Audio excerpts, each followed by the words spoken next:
The 66-year-old financier was arrested July 6 on charges of sex trafficking minors and pleaded not guilty. He was denied a request for pretrial release, after which he was found with injuries he says were inflicted by his cellmate, according to his attorneys. During Tuesday's hearing, 16 women testified that Epstein had sexually abused them. The Liberty Beat is sponsored in part by Brave Botanicals, high-quality kratom and CBD at reasonable prices with excellent customer service. Brave Botanicals is activist-owned and mission-driven and believes so strongly in the power of kratom, they're giving it away for free. Just go to freeounceofkratom.com for a free ounce of kratom delivered to your door. Just pay shipping. That's freeounceofkratom.com. This is the latest edition of the Liberty Beat. Find us online at libertybeat.news and snls.news. Your news now continues. Solar panels that catch fire are not desirable or eco-friendly. Activist Post says it's bizarrely coincidental that the combustible panels are being made by Elon Musk's company, which also sells flamethrowers. According to the Philadelphia Inquirer, Walmart is suing Tesla because of solar panels that caught fire at 7 of its stores. The lawsuit alleges that poorly trained installers who Tesla hired for Walmart were at fault, not the actual units. In 2018, Tesla solar panels also caught fire at an Amazon warehouse. Amazon has no plans to install any more of them. More bad news on solar panels was reported in a July segment of Full Measure with Cheryl Atkinson. Many solar panels are turning out to be an expensive disappointment and even toxic. Elon Musk's company has also been launching satellites into space to beam 5G millimeter waves at Earth. An online petition calling for the return of an incoming Harvard freshman who was denied entry into the United States has garnered thousands of signatures.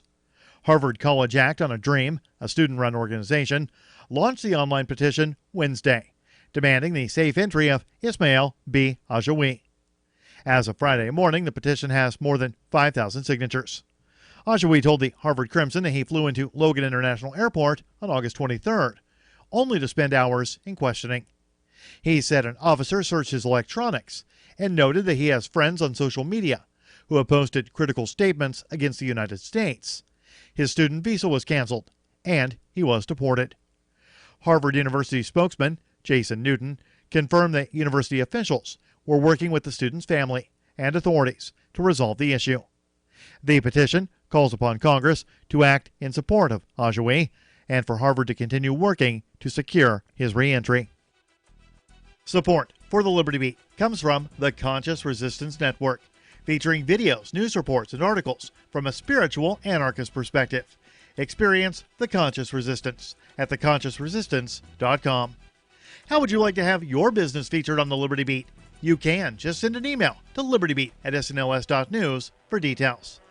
This is the Liberty Beat, produced in partnership with SNLS News and listeners like you. The Liberty Beat is online at libertybeat.news and snls.news. I'm Mick Murrow, reporting for the Liberty Beat, reminding you, spread liberty with a smile.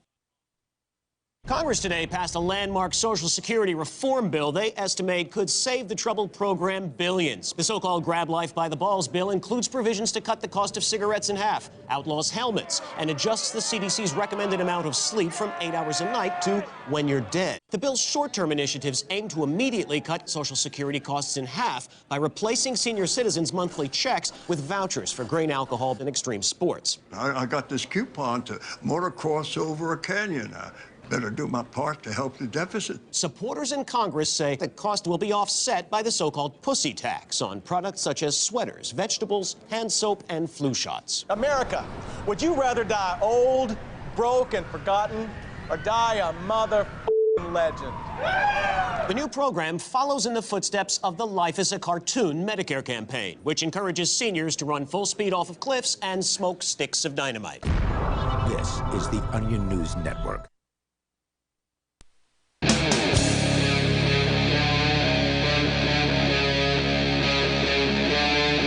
Free Talk Live. It's Free Talk Live. You can take control of the airwaves here. Our toll-free number is 855-450-FREE, like freedom. That's 855-450-3733. We also have the Discord call-in line rooms over at discord.com/free .lrn.fm. Apparently, there's millions of people in India now. And Richie, you've got the story about this. We're going to get into it in a little bit. Who are stateless. Wow. And I don't know, lucky guys? We will talk about what that means on the way here. It is, by the way, Ian. Richie Rich. And Adam Kokesh back with us for a bonus night. Night number 2. I can't get away. Mark if said, I come all the way up here to Keene, I can't tear myself away that easily with another opportunity to hang out with you guys. Appreciate it, man. Mark stepped away for the evening, but he's actually in the studio. He's going to be like tweeting and social mediaing. The toll-free number here again, 855. Manning the Discord chat, maybe? 450 free. But, let's talk about something that a lot of Americans and a lot of people in the world have in common, and that is they own smartphones. There's a lot of people who, I believe last time I looked, it was like getting up towards 70%, and that was probably a couple of years ago. It was 60%, 70%. Tremendous. Should I get out my smartphone? Yeah. And we know they're listening up to get the exact number. I mean, have you had the experience where you will be talking about something with a friend and then you get on your phone and there's advertising about that thing? Oh, yeah, that absolutely. you were talking about. Not even just talking about it. I've thought it and have it popped up on my Facebook page. Whoa, that's pretty creepy. Yep. I don't know what that means. I don't know. That's kind of scary. Well, maybe it's like I use Swipe. And Google, I love it. By the way, because they track that. Communicate faster. Yeah. Maybe they're like reading your brain subliminally from how you actually swipe and go. No, the swipey data goes back to the server. Sure, they know what you're typing. Yeah. Of course. But I'm thinking like even at a deeper level, they're like, well, he swerved slightly closer to this letter, so maybe he was thinking about this, or he was. It's like a Ouija board. Going to be thinking about this 10 minutes from now when we show him the ad. Who knows where this is all going? But one thing's for sure now, according to the New York Post, Apple admits they let their contractors eavesdrop on Siri's sex recordings. Yeah. You heard about this? Fun story. So here's the numbers. According to Google, when you Google how many Americans own a smartphone, the vast majority of Americans, 96%, now own a cell phone of some kind. The share of Americans that own smartphones is now 81%, up from just 35% in Pew Research Center's first survey of smartphone ownership conducted in 2011. This is June 2019. Okay, so hold up. It was 90% or 81%? It's 81% smartphones, 96% some kind of cell phone. Oh, okay, so dumb phones included in that. Feature phones. Wow, that's incredible. Featureless phones. And by the way, you can still use cryptocurrency with a dumb phone thanks to cointext.io. They do some good work over there. But the whole Google Home, the Amazon Alexa, the Siri, these assistants that are listening constantly. According to Nicholas Vega at the New York Post, sorry, we've been eavesdropping on your sex life. Sorry, not sorry. Apple on Wednesday apologized to its users for employing third-party contractors to listen to audio recordings picked up by its Siri voice assistant, including when the voice assistant program was accidentally triggered by muffled background noise. So I don't know how that works exactly, but I know that sometimes we'll just be in the studio talking about something that has nothing to do with Google, and my phone will light up. And the assistant will pop up. We weren't talking about Google, so I don't know what triggers these things. Are you ever not talking about Google? See, and my phone is so old. Now. It's true. My phone is so old that I don't even have the assistant on there. It's so what? My phone, my smartphone is so old that I don't even have the Google Assistant on. Well, I mean, you can shut it down. I think there are ways to shut it down, but that's just showing you that it's shutting down. It may not actually be shutting down. It's probably running constantly. And so, according to the story, the practice in which Apple had contractors listening to recordings to grade Siri's performance made waves after a whistleblower said the voice assistant routinely recorded people having sex, as well as doing drug deals and discussing confidential medical information. Oh, that's dangerous. That's got to be like a HIPAA violation in some level. Probably. Oh, yeah. Apple said, quote, "We realize we haven't been fully living up to our high ideals, and for that, we apologize." Well, okay, so it could happen again. Yeah, but we're sorry for this time. One of the problems with Siri from a technical standpoint is that it didn't really collect the data for any long period of time, which is why Siri's one of the lesser used voice assistants. Wait, it doesn't collect data for it does. a long period of time? Well, it collects it, but but Apple supposedly got rid of it. So Google apparently they were getting rid of it by giving it to contractors so they could listen to it. Right, but Google Assistant, Amazon's Assistant, they all like collect the data and use that to improve the service. Whereas Siri has fallen behind technologically because they didn't have this mass of data to improve their service. So this might have been they're trying to catch up because Siri has fallen so far behind. Wow. Because Siri doesn't learn because it doesn't. They never hang on to the data long enough for it to actually improve the service. Well, hold on. We're talking about this as if these companies have absolute individualist kind of autonomy, and I don't think that's fair to them in a sense, or represents a fair understanding, because they're so powerful now, all the tech giants, that they've, in a sense, in a lot of ways, become extensions of government. I mean, when they say, we didn't live up to our high ideals, you go, that sounds like a police department press release right there. Like, and when you have that kind of power, we've seen Google and the people behind Google pulling for Clinton in 2016, that I think they're under duress. I think there's so much duress involved here, or potentially, that the decisions made by these companies supposedly are really being made by the existing power players. If you're the Clintons and you're really behind that body count, I don't mean to get conspiratorial here, just looking at the actual power dynamics. Oh, if you want to stay in business, if you want to be the owners of Google, you're going to have to play ball a certain amount with government. Well, there's no doubt they're going to do what they're told. Up and up and up and up. In as many cases as possible, they'll do what they're told. But they have pushed back, like in the area of encryption, right? Like where the police want them to put a backdoor into their encryption, and they at least claim publicly. Yeah, I mean, they're claiming publicly they won't do it. You're still believing what you read in the mainstream media? Well, no, I wouldn't store anything important on a cell phone. Well, even the big Apple encryption one was it wasn't even that they're pushing back against the police.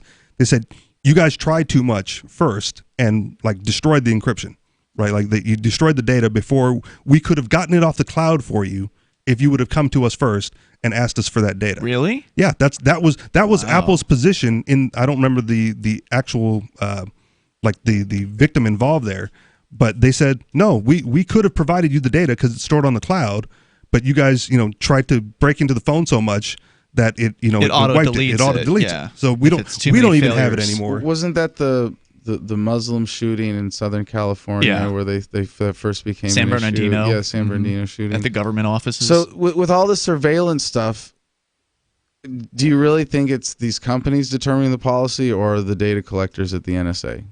And really, that's the ultimate people who are pulling the strings in this arena, right? Yeah, it's hard to say. I mean, certainly based on the Snowden releases, you should believe that your cell phone is completely compromised. I mean, we've got a guy who hosts with us on Friday night, Chris Wade from ThinkPenguin.com and Freedom Decrypted.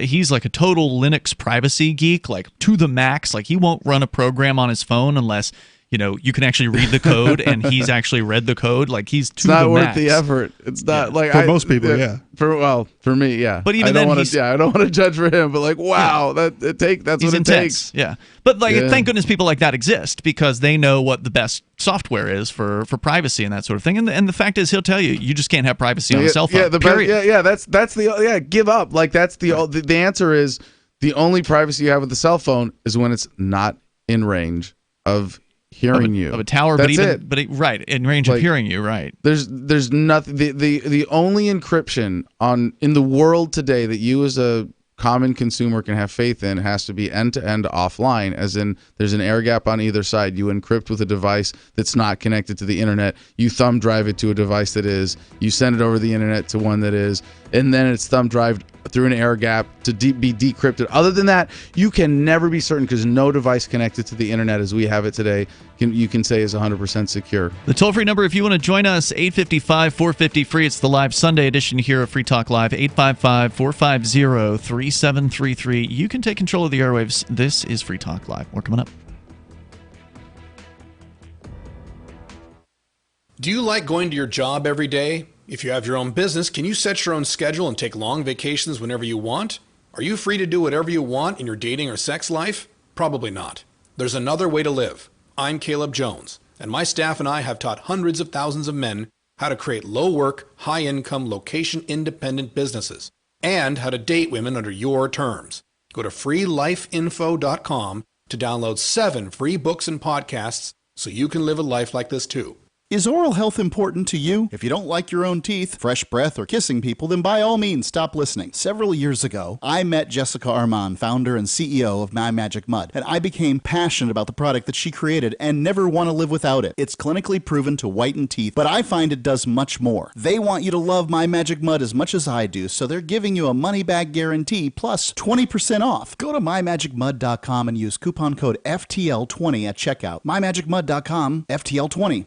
Bitcoin.com has launched a trading platform at local.bitcoin.com, allowing you to buy or sell Bitcoin Cash via dozens of payment methods like PayPal, Venmo, bank deposit, remittances, or meeting in person with cash. There are no ID requirements to sign up for and use the site, and all communications between buyers and sellers are encrypted. Finally, a global trading platform that respects your privacy. Visit local.bitcoin.com to get started trading Bitcoin Cash. local.bitcoin.com. You're not a wild animal, and you shouldn't be tagged and tracked like one. Where you go and what you do every minute of the day, tracked and recorded by your mobile phone, is often more revealing than your browser history. And tech companies make a fortune selling your location history without your consent. GoDark bags prevent location tracking and protect your privacy by instantly blocking all cell phone, GPS, and Wi-Fi signals to your mobile device. Plus, they're durable, water-resistant, and built for a lifetime of protection. Visit GoDarkbags.com/FTL. That's GoDarkbags.com/FTL. It's the video sensation that's taking the internet by storm. A web series on YouTube passed the 100 views mark this week. Titled Andrew and John, the wildly popular webisodes feature roommates Andrew Vanier and John Haney playing fictionalized versions of themselves in unusual situations, mostly set in and around their Chicago apartment. Dude, did you get my tart? What's a tart? Oh, you just texted me a fart. Their latest short, titled Laundry Day, reached the unprecedented 100-view milestone this week after a heavy promotional push in which the duo posted the skits to their Facebook pages. The hit video features the roommates wearing unconventional outfits while scrounging up enough change to do laundry in their basement. Other popular episodes include Foreign Landlord, featuring John's friend Brett from work, and a video where Andrew suspects John might be a zombie. Our videos consistently get over 50 views now, but Laundry Day, that's the first one that's really taken off. Yeah, everyone I know has seen it. It's completely viral. This is the Onion News Network. There are lots of ways to listen to Free Talk Live. Our podcast has been around since podcasts began, and now the FTL feed is loaded with content besides our full show archives. Did you know that we make it easy for you to customize your podcast subscriptions? We have different feeds, one that includes only our full shows, one with just the Daily Digest, and one with just the Edgington Post. You decide what you listen to. It's quick and easy to customize your feeds at feeds.freetalklive.com. That's feeds.freetalklive.com. So you've signed the Shire Society Declaration and are planning your move to New Hampshire to be around more liberty-oriented people. Next, sign up for the Shire Society Forum at forum.shiresociety.com. There are a bunch of people there who are already in the Shire, and they want to meet you. If you're already in the Shire physically, you should also come by the forums. Remember, not everyone uses Facebook. New people are signing up for the Shire Society Forum every month, so drop in and say hello at forum.shiresociety.com.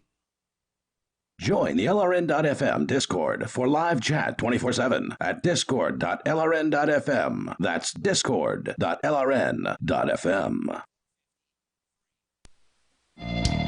It's Free Talk Live. You bring up what you want. Take control of the airwaves here. The toll-free number is 855-450-FREE. That's 855-450-3733. We're talking some cell phone-related news.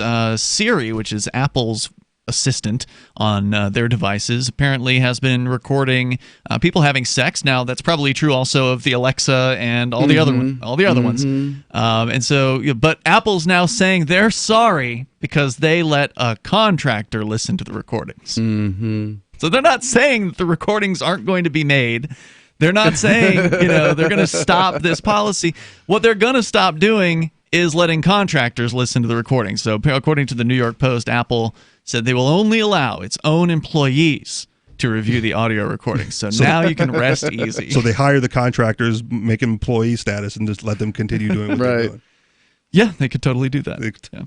So since we're talking about cell phones, I want to tell you about GoDarkBags.com. There's only one way to get your phone off of the radar, besides disconnecting the battery, and a lot of them you can't anymore, they're sealed in the phone, is to put it into a Faraday cage, and that's what they offer over at godarkbags.com/FTL. Even if you put the phone in airplane mode, it still continues to track your location via GPS, and can then report that back as soon as you go out of airplane mode into wherever other signal that you're getting into. So if you want to prevent signals from reaching your phone and leaving your phone, just go to godarkbags.com/FTL. That's godarkbags.com/FTL. Let's go to Samiam. He's on our Discord server, calling us from Texas. Hello, Sam. Hey, good evening, gentlemen. Hey. So I watched the post that you did, Ian, on Free Keen that had Mark and Roger Ver talking about the early days of Bitcoin and Free Talk Live's involvement and how early you guys found out about it. Yeah, it was one of our listeners. I think it was an amplifier who called in to tell us about this, cool geeky computer thing. And that got me talking with Mark a little bit on Twitter. And when I look at Bitcoin, I really see it as a dead-end street. I think Bitcoin's running on the fumes of having the first mover advantage and for sure name brand recognition. That'll get you a long way, though. And it has. It will. Yeah. Got them a decade. People still take aspirin. I could see Bitcoin hitting $100,000 in the next few years, no doubt. But I think there's a far better opportunity that exists out there, and to a larger extent, what I want to kind of discuss is the difference between the proof of work algorithm that Bitcoin runs on and the flaws and limitations with that, and the paradigm shift that consensus algorithm that's used by Ripple and XRP. Now, I know Sam is a former host. For those who don't recognize, this is Sam Dodson from like a decade ago, basically, on Free Talk Live. You certainly know you're talking to a general radio audience. So proof of work, all these things, you're going to have to define it and make it clear for people who've never even heard about Bitcoin before. Sure thing. Yeah. So the way Bitcoin works is it's based on this what's called proof of work algorithm. And you buy these boxes that are specifically made to run this computer code that essentially maxes out the CPU or the processing capacity of these little boxes. Now, these boxes cost $2,000. They're special hardware that's just for mining Bitcoin, which does two things. One, it's processing transactions. So when you're sending and receiving Bitcoin, it's the miners who are actually doing two things. They're ordering the transactions, putting them in time order, and they're ensuring that you don't have a double spend. This goes back to something called the Byzantine general problem. And they get a hefty fee for that work. They do. So that's one of the other problems, I think, with proof of work is they're charging a fee on a per transaction basis, and the miners are keeping that fee. And then there are also what are called block rewards in every block that comes out. What is it for Bitcoin? Every 12.5 Bitcoin is rewarded roughly every 10 minutes. So every block that is mined by the miners, whoever finds the block or solves the problem that does the block and applies it to the blockchain, they're rewarded for quite a bit of money's worth of dollars worth of Bitcoin. 12.5. And that reward creates an incentive that has centralized Bitcoin, in my opinion. And the reason is because those miners use a lot of electricity, so it has centralized mining into places with cheap electricity, and that's China right now. I saw an article recently that said 70% of the mining pools, which is another thing, you can't plug in just 1 or 2 or 10 of these boxes and expect to uncover your own block and reap the benefits. Yeah, you have to join a pool in order to have a chance at finding a block, right? At this point. Exactly. And so what you have, or what we have today, is, in my view, a total failure of decentralization, as Satoshi probably would have pictured it. Because you have 3 to 4 companies in China that control more than 51% of the mining. And that's a problem, because if you have control over that amount of what's called the hash power or the calculations, I guess, that are securing the network, then you can go back and rewrite history.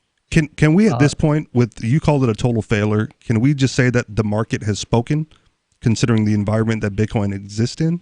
Like, it's about as free market a currency as you can get right now. And if that has led to centralization, isn't that just a market phenomenon? I don't think so. I think it's an architecture failure. Well, hold on. You can't say it is with the electricity distribution being a product of government intervention. That's what you're saying, because you couldn't say it's a pure product of the market regardless, because the biggest factor in concentrating hash power is where is electricity freely available. Some governments actually subsidize it. Right, so exactly. in Venezuela, for instance, and I bet China's one of them too. We're not saying it's Asia because they have better solar or whatever. No, it's because the government of China has made electricity cheap there. Okay. Well, and part of that centralization, another problem with proof of work is because those mining hardware costs $2,000 a piece, and it's valid for a couple years, and they're consuming the Bitcoin network is consuming the electricity of a small country. Every day, you've got literally hundreds of thousands of dollars of money leaving the network to pay the hardware manufacturers, to pay the electric companies, and to pay the bandwidth providers, along with rent and everything else. Mm-hmm. So what that means is you have to have new money from new investors coming into Bitcoin to the tune of hundreds of thousands of dollars every day just to tread water. Just to pay the power bill. And so you're saying that's what gives its competitive disadvantage, that means it's interesting. Inevitably something is ripe for a flippening? Well, I mean, that's one problem, I think, that just all proof of work coins suffer from. Right.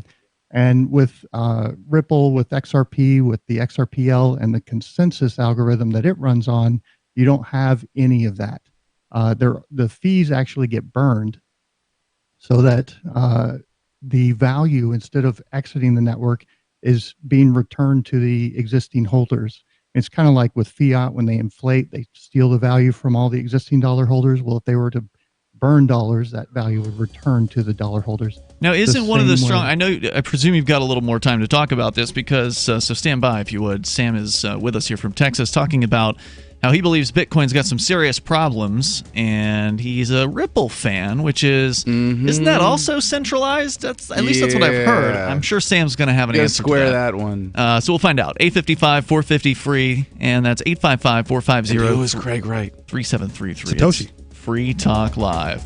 Yeah, right. Do you have a crypto wealth advisor or coach? If so, has your cryptocurrency advisor been investing in technology stocks for over 20 years? Have they left the corporate world and retired? Or are they still trying to make a weekly paycheck? Have they produced six-figure results for their customers in the past 30 days? And very importantly, are they a member of the Digital Currency Council? Seth Maniscalco is the founder of Crypto Wealth Coach and CryptoWealthCoach.com. Seth invested in his first Roth IRA at 19 years old while living abroad, and has been investing in Wall Street and technology for over 20 years with experience in all the money markets. By comparison, so many of these so-called crypto gurus have barely been alive for 20 years. Seth has not only experienced personal success from his own investments in crypto, he has also helped his clients earn 6- and 7-figure incomes, including helping investors make over $750,000 in EOS in 90 days and 1,225% in only 5.5 months with Chainlink. Seth has help for the small do-it-yourself guy on up to crypto whales. Increase your wealth. Visit CryptoWealthCoach.com.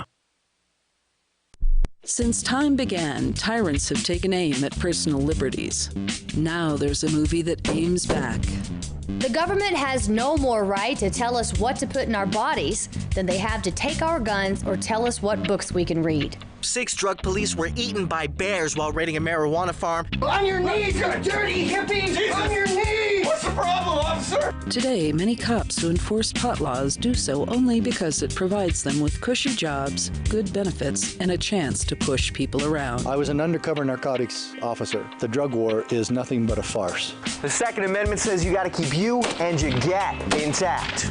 Guns and Weed, The Road to Freedom. A film by Michael W. Dean and Nima Vadadi. DVD available now at gunsandweed.com or on Amazon. That's gunsandweed.com. Makes the perfect gift. Remember, that's gunsandweed.com. The new 4th edition of Healing Our World, The Compassion of Libertarianism, will take your understanding of liberty to a deeper level and has over 1,300 updated references, new cartoons, and a foreword by Dr. Ron Paul. With discounts for multiple book purchases, the 4th edition of Healing Our World is a great gift for the liberals, pragmatists, environmentalists, and Christians in your life who think libertarianism is cold-hearted. Get yours today at healing.freetalklive.com and use promo code FTL for a $5 discount. LRN.FM now has a Discord. Discord is a free text and voice chat platform, and we now have our own server with a bunch of channels at discord.lrn.fm. You can join other listeners as they chat about various things during our live shows, or anytime, day or night. Discord software is available cross-platform, so you can have it on whatever device you want and take your chats anywhere. Join our Discord at discord.lrn.fm. That's discord.lrn.fm. The Shire Free Church offers a sanctuary to those seeking an escape from state churches. The Shire Free Church is an interfaith, diverse group of people that may not share identical theological beliefs. As a member in or minister of the Shire Free Church, you are a sovereign individual and may be the faith of your choice. We don't claim to have all of the answers. We are open to all peaceful people. We want to learn from each other. What unifies the Shire Free Church and its diverse members is peace, love, and liberty. There are many paths to God, one for every individual. The Shire Free Church does not define a specific path beyond those parameters that must be your foundation. Peace as your way, love as your guide, and liberty as your light. Learn more at church.shiresociety.com. That's church.shiresociety.com. Live video of our key New Hampshire-based shows is streamed on DLive. Please follow and share at dlive.lrn.fm. That's dlive.lrn.fm.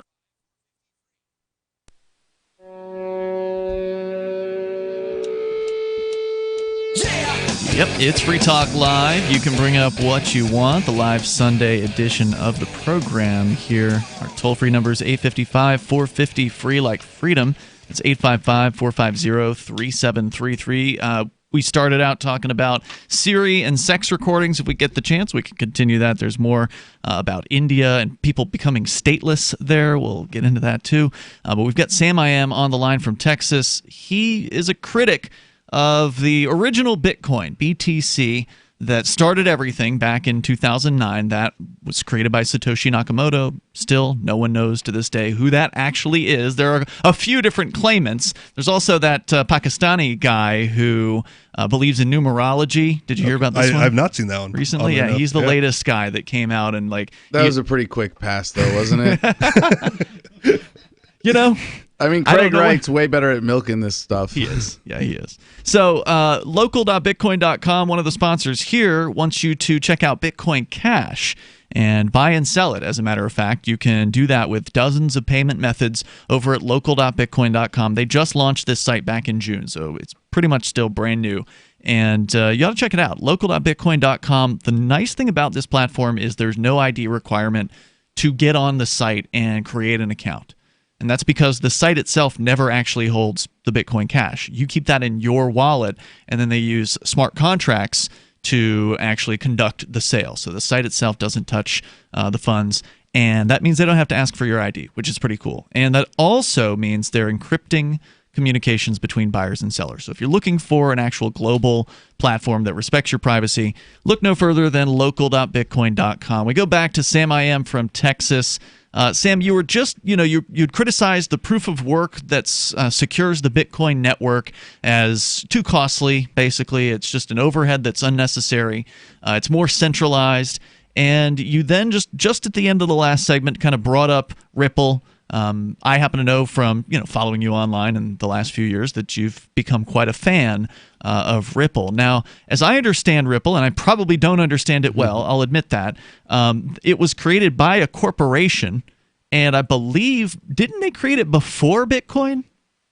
Yeah, so it goes back to a guy named Ryan Fugger, who had the idea of basically being able to issue an asset digitally and allow your friends to create trust lines, and then you create this kind of sharing network based on how much you want to trust other people. And that was, before Bitcoin, Ripple, or it was Open Labs at the time, took that concept, turned it into Ripple, then became Ripple Labs, and then shortened their name to just Ripple. Originally, everything was called Ripple, but it was too much being called the same name, kind of like the Bitcoin network and the actual token are both called Bitcoin. Called Bitcoin, right.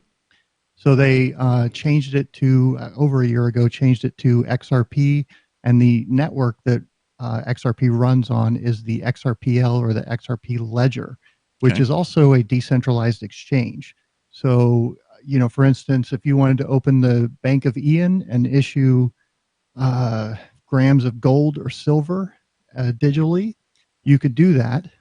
I could create a trust line to you, and then you could send me these digital grams of gold, and we can trade and so forth from there. So it really, when I look at Bitcoin, I think of Napster. It brought about a revolution. It was the start of peer-to-peer networks, but it had all these shortcomings. Sure. And, there were lots of clones, Kazaa and LimeWire and eMule and eDonkey that came after it. But it wasn't all of until those. it wasn't until BitTorrent came along, because it represented a paradigm shift. You had the swarm, the way it handled a swarm when new content comes onto the network, and it really just did things far, far better. And I think that's what the XRPL really represents. Okay, but isn't Ripple controlled by a corporation at the end of the day? Well, so they are a corporation, and they make software that they sell to banks. So they have revenue coming in the door. The XRPL, though, is open source, decentralized. It's a project that anybody can contribute code to. Now, kind of like the Bitcoin Foundation, Ripple maintains developers that maintain the XRPL ledger and the code base. Could they kill it if they wanted to? Could they pervert it if they wanted to? No, That's so the ultimate if question. Ripple went right? out of business, that central control. If Ripple went out of business tomorrow, the XRPL would continue on, and you could still trade Ripple. So, could it be upgraded? Could the software continue to be developed if they went out of business? It's all open source, so anybody that wanted to... The same way by consensus by servers on the blockchain, right? So anybody can run with Ripple. You're saying there's a full node program, and anybody who wants to with a computer can jump into that? So Ripple doesn't use miners. It uses what are called validators. And it's just a far cheaper way to do the same thing that Bitcoin tries to do with mining, which is order transactions and prevent double spend. But it does it with, a little 2U rack mount server that is about equivalent to like a mid-sized email server. I see. And right now there's about 200 total validators, but only 32 of them are in what's called the UNL, or the Universal Node List. So now hold on. Are these validators getting paid for the work that they're doing? Because like with Bitcoin mining, the miners, when they do find a block, will get, a reward. So are these validators, these 200, getting paid, or are these like volunteers? They're not. The reason that that companies and individuals want to run a validator is because they get utility from actually using XRP. So they're coming out of pocket, $2 to $5 grand typically for one of these servers. You could spend more if you want SSD drives and a full node history. But yeah, they're running it at their own expense. There's exchanges that are running validators. There so are these banks, mostly companies that are running these, because 200 isn't a lot, right? Like Bitcoin has, I think, 10,000 full nodes the last time I looked within the last couple of years. So you're not talking about a very large network there. You're not, but that's one of the other paradigm shifts. The reason Bitcoin is so big is because there's that financial incentive, and because but not to run a full node, those don't pay anything. If you're just running a full node, that seems to be a hobbyist thing. Yeah, I mean, there's 10,000 people doing that. I don't know how many people are mining Bitcoin. That's a good question. That I don't know. So one of the differences is with consensus. is anybody can set up a validator and run it. But in order to actually be part of the core network that's processing the transactions and so forth, you have to gain the trust of the other validators and have them include you on their list of nodes that they cooperate with. And how do you do that? Do you like go to a Ripple convention and have drinks with them? No. So you identify yourself. You make it be known. I'm so and so, and I'm running this validator. And then they look for your uptime, your metrics. They want to know that you're running a valid node, that you don't have nefarious intentions, and that you're going to be able to keep up and process transactions as needed. With it being that simple, what do you think the stumbling block is to get more buy-in to the Ripple network? Like, what's the holdup? Well, you have to volunteer to do it, and there's thousands of dollars you'd have to spend to run a validator. That's one holdup. Okay. So it sounds like there's a competitive disadvantage here, Sam, that and I like your perspective that on Bitcoin being the first to market only and subject to competition, because you point out its competitive disadvantage. But it seems like with Ripple not having that incentive built in, that the next version that comes along might beat it out based on that by having the incentive to entry to host the network. Well, there's already Stellar Lumens, right, that sort of spawned from Ripple, if I recall correctly. Like somebody who worked at Ripple went over and created the Stellar Lumens, and that's supposed to be even more open source, as I understand it. But I don't know. If you have any comments on that, Sam, did you want to stick with us for a little bit more? Who is Craig Wright? Sure. All right, stand by. Who is Satoshi? The toll-free number, maybe it's Sam. I don't know. 855-450-FREE. That's 855-450-3733. You can join us here, the toll-free number, or on our Discord server at discord.lrn.fm. That's where Sam is, and he sounds almost like he's sitting here with us. That's discord.lrn.fm. More coming up. Anytime, any place, anywhere, radio remains the most intimate of all forms of media. At home, at work, in the car, on smartphones. Over 90% of consumers still listen to radio every week. That makes choosing radio as a place to advertise your business one of the best decisions you can make. Email advertise@gcnlive.com and partner up with an experienced GCN representative. Advertise@gcnlive.com. Easy, affordable, effective. What would your life be like if you woke up each morning with new vitality, feeling better than you have in years, and you noticed a difference in your sleeping patterns, blood sugar levels, and had a sense of well-being overall? There's something that is changing thousands of people's lives, and you could be one of them. It's called Heart and Body Extract. Sharon Harris, co-creator of Heart and Body Extract, talks about the positive effects of Heart and Body Extract. What happens with the formula Heart and Body Extract is it's giving the body the necessary vitamins, minerals, amino acids, enzymes, and phytonutrients so the body will heal itself. And yes, the body does have the ability to balance blood pressure, balance cholesterol, clean and unclog the arteries. It can also work on balancing the circulation for diabetics. So the body is an amazing thing. It simply needs some help, so it has the tools to heal itself. Heart and Body Extract gets results. To order your 2-month supply, call now, toll free at 866-295-5305. Order online at hbextract.com. Complement your health with hemp-derived cannabinoid oil. We've always believed that the closer to Earth, the better it is for our bodies. Our hemp-derived cannabinoid oil is phytocannabinoid-rich, full-spectrum, and organically grown. Finally, hemp made easy, clean, and effective. GCNhemp.com or call 877-878-4203. That's right, we cut through the red tape. It's now available at GCNhemp.com or call 877-878-4203. Don't you hate that feeling in the pit of your stomach when the police pull you over? Most people have no idea how to handle it properly, and they promptly get fed into the municipal fee-generating meat grinder. Or maybe you recall that feeling you get when you go to the mailbox and see one or more letters from the IRS. You get a sense of impending doom, don't you? So let me ask you, if you could learn how to use the law to beat the IRS, traffic tickets, almost any courtroom scenario, collectors, credit card debt, and even mortgage debt because of fraud perpetrated against you, would that be worth knowing about? Don't laugh. Investigate. Check out the life-changing benefits of the Lighthouse Law Club at their website, lighthouselaw.com. lighthouselawclub. That's lighthouselaw.club. And while you're at it, visit the Lighthouse Law Club YouTube channel. You might be in for a pleasant surprise.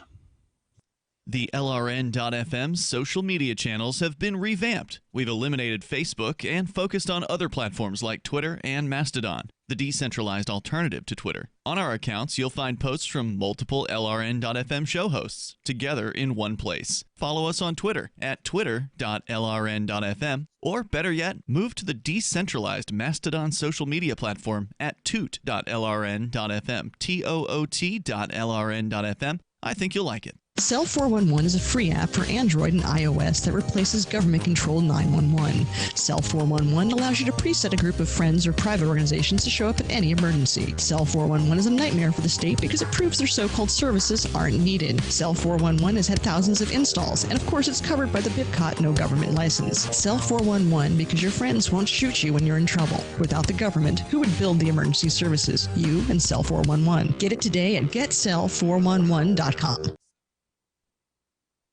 You're listening to the best liberty-oriented audio streamed around the clock, on the air and online. This is the Liberty Radio Network at LRN.FM.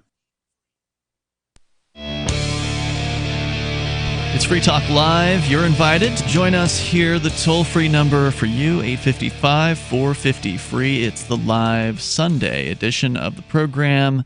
In the studio with you tonight, you've got Ian. Richie Rich. And Adam. And you can also call in on our Discord call-in lines at discord.lrn.fm, and that's where you will sound almost like you're sitting here with us. That's how Sam sounds, almost like you're sitting here in our Keene, New Hampshire studios, which is where you have sat in the past on a number of occasions. You used to be on this program on a weekly basis, so it's we miss you, man.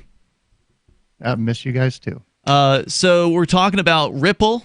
And that is something that you are a huge fan of. You criticized, and I think rightfully so, the Bitcoin network. It is not a perfect system. It is, it is flawed, I think, in some ways. And they are riding on the success that they had in the initial days. I mean, there's no doubt about that in my mind. Well, they can also alter the network with. But have they?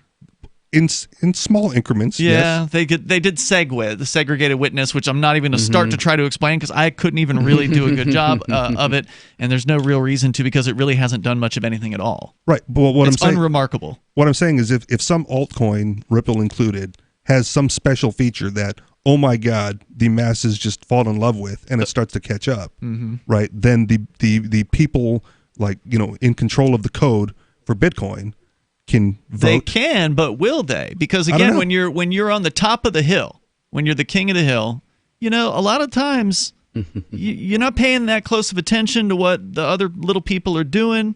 You're kind of resting on your laurels. You're taking it easy. I mean, you got 69% right now of the entire global market. Yeah, you're sitting pretty, and that's when a competitor can eat your lunch before you've even known what's happened.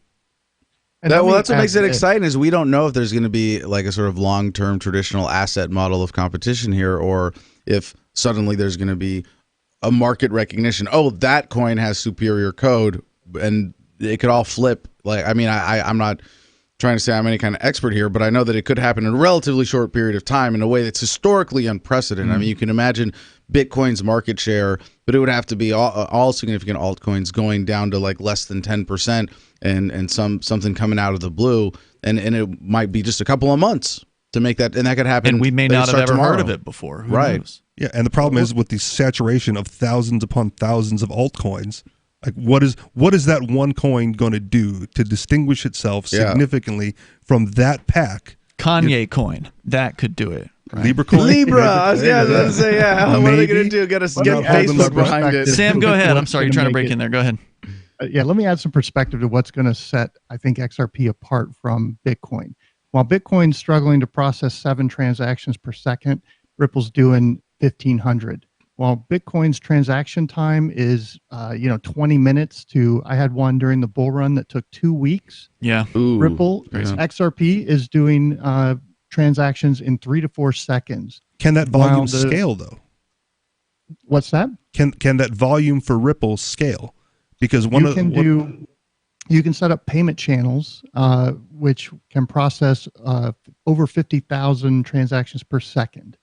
The 1,500 per second is the on-ledger native processing. But there's a bunch of cryptos that do that, right? Like there's a ledger, a ton of cryptos, but they're not. They're not, decentralized, trustless. They don't have all that. They usually compromise on one property or another. All right, so I want to get your comments on Stellar, which, as I understand it, is the #1 competitor to Ripple. And I'm just going to read something from FX Empire because I'd rather not spout off about either of them. I don't know enough about it. If nobody were here with us tonight, he's done a lot of research on Stellar. I'm sure he could comment on that. But nobody knows anything about Stellar. The idea behind Ripple, writes this piece, is the ability for banks to make international transfers within seconds at almost no cost. The founders decided to create Ripple to overcome challenges of the existing cross-border payment systems, including slowness, inefficiency, and high cost. And I think that's a good thing. I'm glad to see development in the area of helping banks be more competitive and lower cost. Going on, though, Ripple relies on distributed ledger technology that ends the need for third parties when transferring money across borders, cuts costs, and reduces time spent. XRP, Ripple, is also used for banks thanks to its ability to provide liquidity. Although the target audience of Ripple is banks, everyone is welcome to use it, and banks are certainly not the only ones who have already put it to good use. So then they have a little bit about Stellar, and they say that it was one of the founders of Ripple, Jed McCaleb, created Stellar. As with Ripple, Stellar refers to the technology, while XLM or Lumens refers to the cryptocurrency. Stellar's like Ripple in that it allows for quick and affordable sending and receiving of funds. It also has coding similar to Ripple, which should be unsurprising considering their shared founder. Their difference lies in whom the blockchain and token target. Stellar Lumens is for the average person, particularly those in the developing areas of the world, although banks can still use it. The focus of Stellar is on increasing the abilities of those in poor or less developed countries to interact in the global economy with nearly instant and highly affordable transactions. Their protocol allows for direct exchange of fiat currencies in cases of high activity, but it typically converts the sender's money to lumens, then converts the lumens to the receiver's currency. So it does a similar thing where it's helping people convert fiat currencies into crypto to move across borders with a different focus. I just want to get your opinion on that, Sam, as somebody who's a huge Ripple fanatic. Would you call yourself a Ripple maximalist, or are you into some other cryptos too? I like Monero, certainly, and I'm also watching Elixir, which is another privacy-focused coin that's making its way through early trials and so forth. Okay, cool. So, yeah, everything you just read is right. Jed McCaleb was part of the early team or founders of Ripple.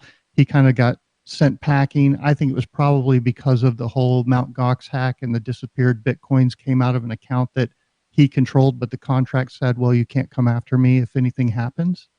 So he went off and did his own thing. Is it a competitor to Ripple? Yes. But I think people also make the mistake of assuming that XRP is only going to be used by Ripple for cross-border payments. Ripple has set up something called Xspring, which is a foundation that develops use cases around XRP and the XRP ledger. And in the last 18 months, they've spent $500 million doing just that. They gave to Forte, they gave $100 million to develop a gaming use case, ecosystem around XRP. They have a company called Coil, which I mentioned to you on Twitter recently, that does micropayments. So my YouTube channel, when Coil subscribers come in, I'm getting streamed fractions of a penny, and they've sent over 1 billion micropayments so far to date.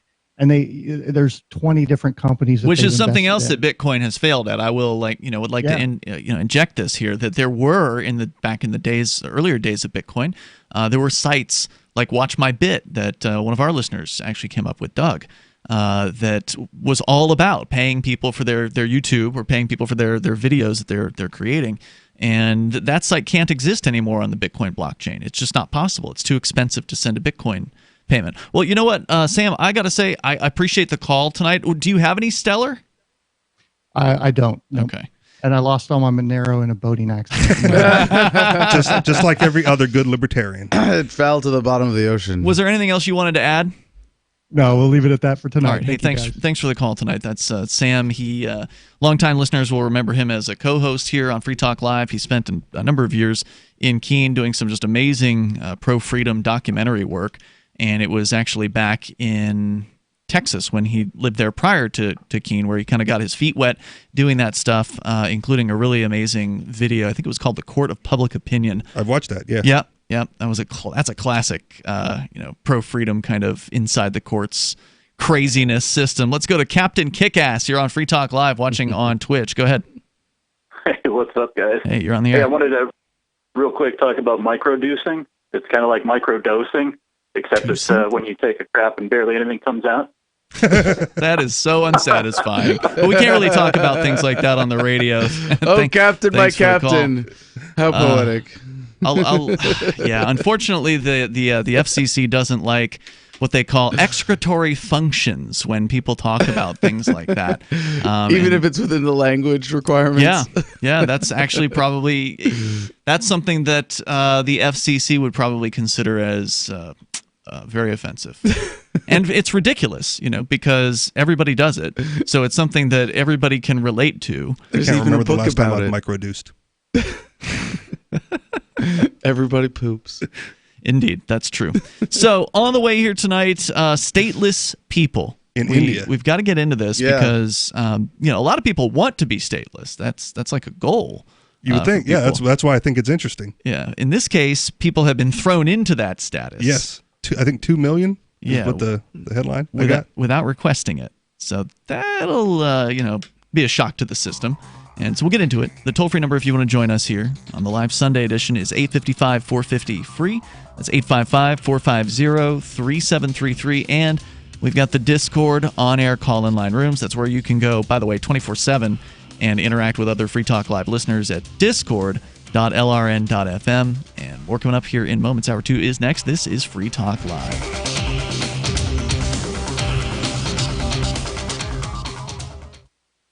Anarchadelphia is a conference dedicated to the principles of liberty, individual sovereignty, and freedom from coercion, located in Philadelphia, the cradle of liberty.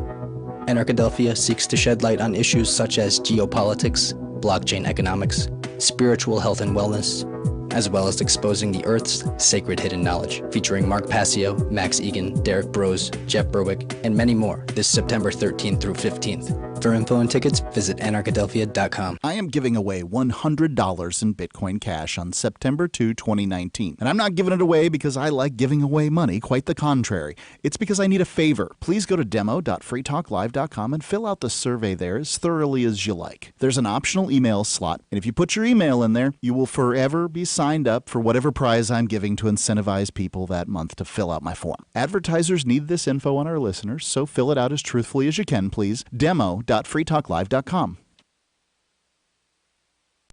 Are you a cryptocurrency advocate? The Crypto Tip is the ideal outreach tool to help new people discover cryptocurrency. It's a printable business card-sized tip that you can give to service providers, preferably in addition to a good cash tip. When the server scans the QR code, it'll bring up an explanation of cryptocurrency, how to install a wallet, and allow them to claim the tip. If they don't claim the crypto, you get your tip refunded to you after a time period you specify. Plus, if they do claim the tip, you get an email alert. Create as many tips as you want at cryptotip.org. That's cryptotip.org. Some of you asked, and now we've delivered. LRN.FM's live Keene, New Hampshire studio shows are now streamed in HD on Twitch. Visit our channel at twitch.lrn.fm and give it a follow. If you have Amazon Prime, you get one free subscription on Twitch. If you use it on our channel, Twitch will give LRN.FM a monthly piece of your Prime subscription cost. So please watch, follow, share, and subscribe to twitch.lrn.fm. That's twitch.lrn.fm.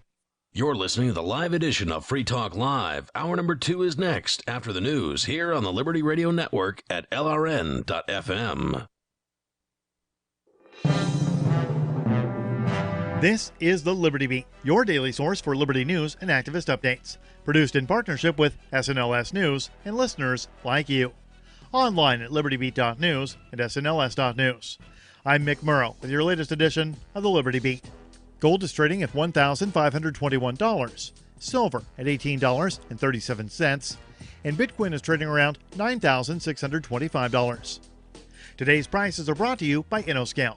Take off with Managed Cloud. Looking for a safe, secure way to store your important files online?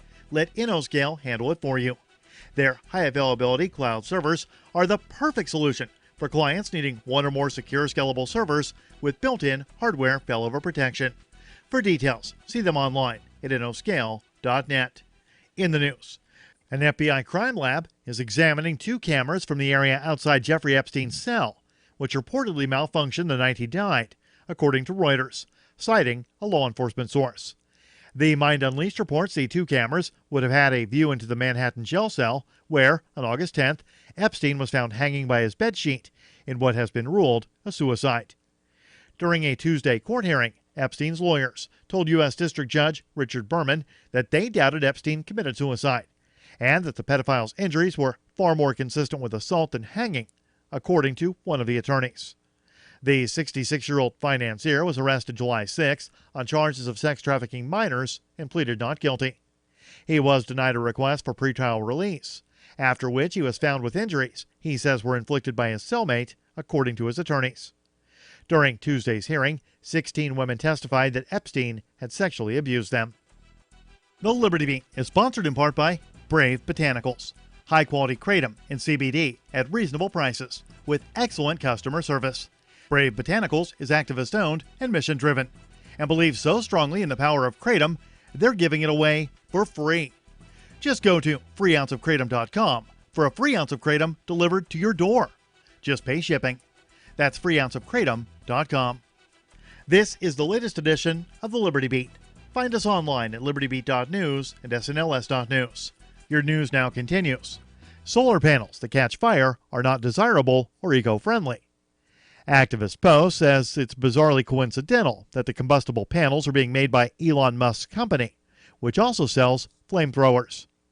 According to the Philadelphia Inquirer, Walmart is suing Tesla because of solar panels that caught fire at 7 of its stores. The lawsuit alleges that poorly trained installers who Tesla hired for Walmart were at fault, not the actual units. In 2018, Tesla's solar panels also caught fire at an Amazon warehouse. Amazon has no plans to install any more of them. More bad news on solar panels was reported in a July segment of Full Measure with Cheryl Atkinson. Many solar panels are turning out to be an expensive disappointment and even toxic. Elon Musk's company has also been launching satellites into space to beam 5G millimeter waves at Earth. An online petition calling for the return of an incoming Harvard freshman who was denied entry into the United States has garnered thousands of signatures. Harvard College Act on a Dream, a student-run organization, launched the online petition Wednesday, demanding the safe entry of Ismail B. Ajawi. As of Friday morning, the petition has more than 5,000 signatures. Ajawi told the Harvard Crimson that he flew into Logan International Airport on August 23rd, only to spend hours in questioning. He said an officer searched his electronics and noted that he has friends on social media who have posted critical statements against the United States. His student visa was canceled, and he was deported. Harvard University spokesman Jason Newton confirmed that university officials were working with the student's family and authorities to resolve the issue. The petition calls upon Congress to act in support of Ajawi and for Harvard to continue working to secure his reentry. Support for the Liberty Beat comes from the Conscious Resistance Network, featuring videos, news reports, and articles from a spiritual anarchist perspective. Experience the Conscious Resistance at theconsciousresistance.com. How would you like to have your business featured on the Liberty Beat? You can. Just send an email to libertybeat@snls.news for details. This is the Liberty Beat, produced in partnership with SNLS News and listeners like you. The Liberty Beat is online at libertybeat.news and snls.news. I'm Mick Murrow, reporting for the Liberty Beat, reminding you, spread liberty with a smile. Following reports of a newly posted job listing at area marketing firm Swenson Digital, The Onion spoke to a few of the 1,400 applicants who claim they are, quote, absolutely perfect for this position. When I first saw this opening, I knew it was right for me. I've got tons of experience. I've got all the skills they're looking for. If you look at my resume, I've got everything they're looking for. I mean, I've held similar jobs like this in the past. I'm extremely driven. I really think this is going to work out. I've got a BA in marketing, which the posting said was recommended, so I think that'll bode really well for me. I've had plenty of team experience, and I think that would stand out. Not to mention the fact that I'm great with web design and HTML, and pretty proficient with Excel and PowerPoint. Also, I think the culture is very me, you know? I think I'd fit in well with the other employees. I also think I had a great resume and cover letter. I think as soon as they interview me, they'll see I'm the perfect candidate. As of this video's release, Swenson Digital had extended a job offer to an applicant who happens to be a friend of the boss's son.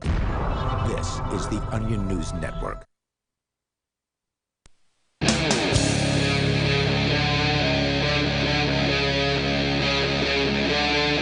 Free Talk Live. It is Free Talk Live. We're launching into the second hour of this live Sunday edition of the program. With you in the studio tonight, it's Ian, Richie Rich, and Adam. And don't forget, you can check out Adam's website, thefreedomline.com. Oh, thanks, Ian. Get my book for free. What will they find there besides a free book? Well, the free audiobook, free in every digital format possible, the ultimate red pill for libertarianism, for voluntarism, for understanding that as easily as possible, 100 pages, 3-hour audiobook. You can find me on all my social media stuff. You can find my YouTube channel, possibly the most shadow banned channel on YouTube, 250,000 subs, 75 million or so views. It's a good claim. Hard to prove it, but it's a good one. Yeah, no, it's like best barbecue in Texas. Right? But yeah, it's the most shadow banned channel on YouTube. Mathematically, I'm sure it could be proven. But yeah, 250,000 subs now, and I get sometimes less than 1,000 views per video. It's kind of disheartening, but keep plugging away, and I keep getting the message out and doing what I can. And I'm running for the Libertarian Party nomination for president in 2020 on the platform of dissolving the federal government in a peaceful, orderly bankruptcy process. How many candidates are there running against you that you know of? There are 0 running against me. They're running with me, Ian, because we're a team in the Libertarian Party. And no, actually, I say that a bit jokingly, but it is actually really true. And I'm actively drafting Cynthia McKinney to run right now. Really? Against? Well, sort of against with you. me, with me. No, and Lincoln Chafee and Justin Amash as well.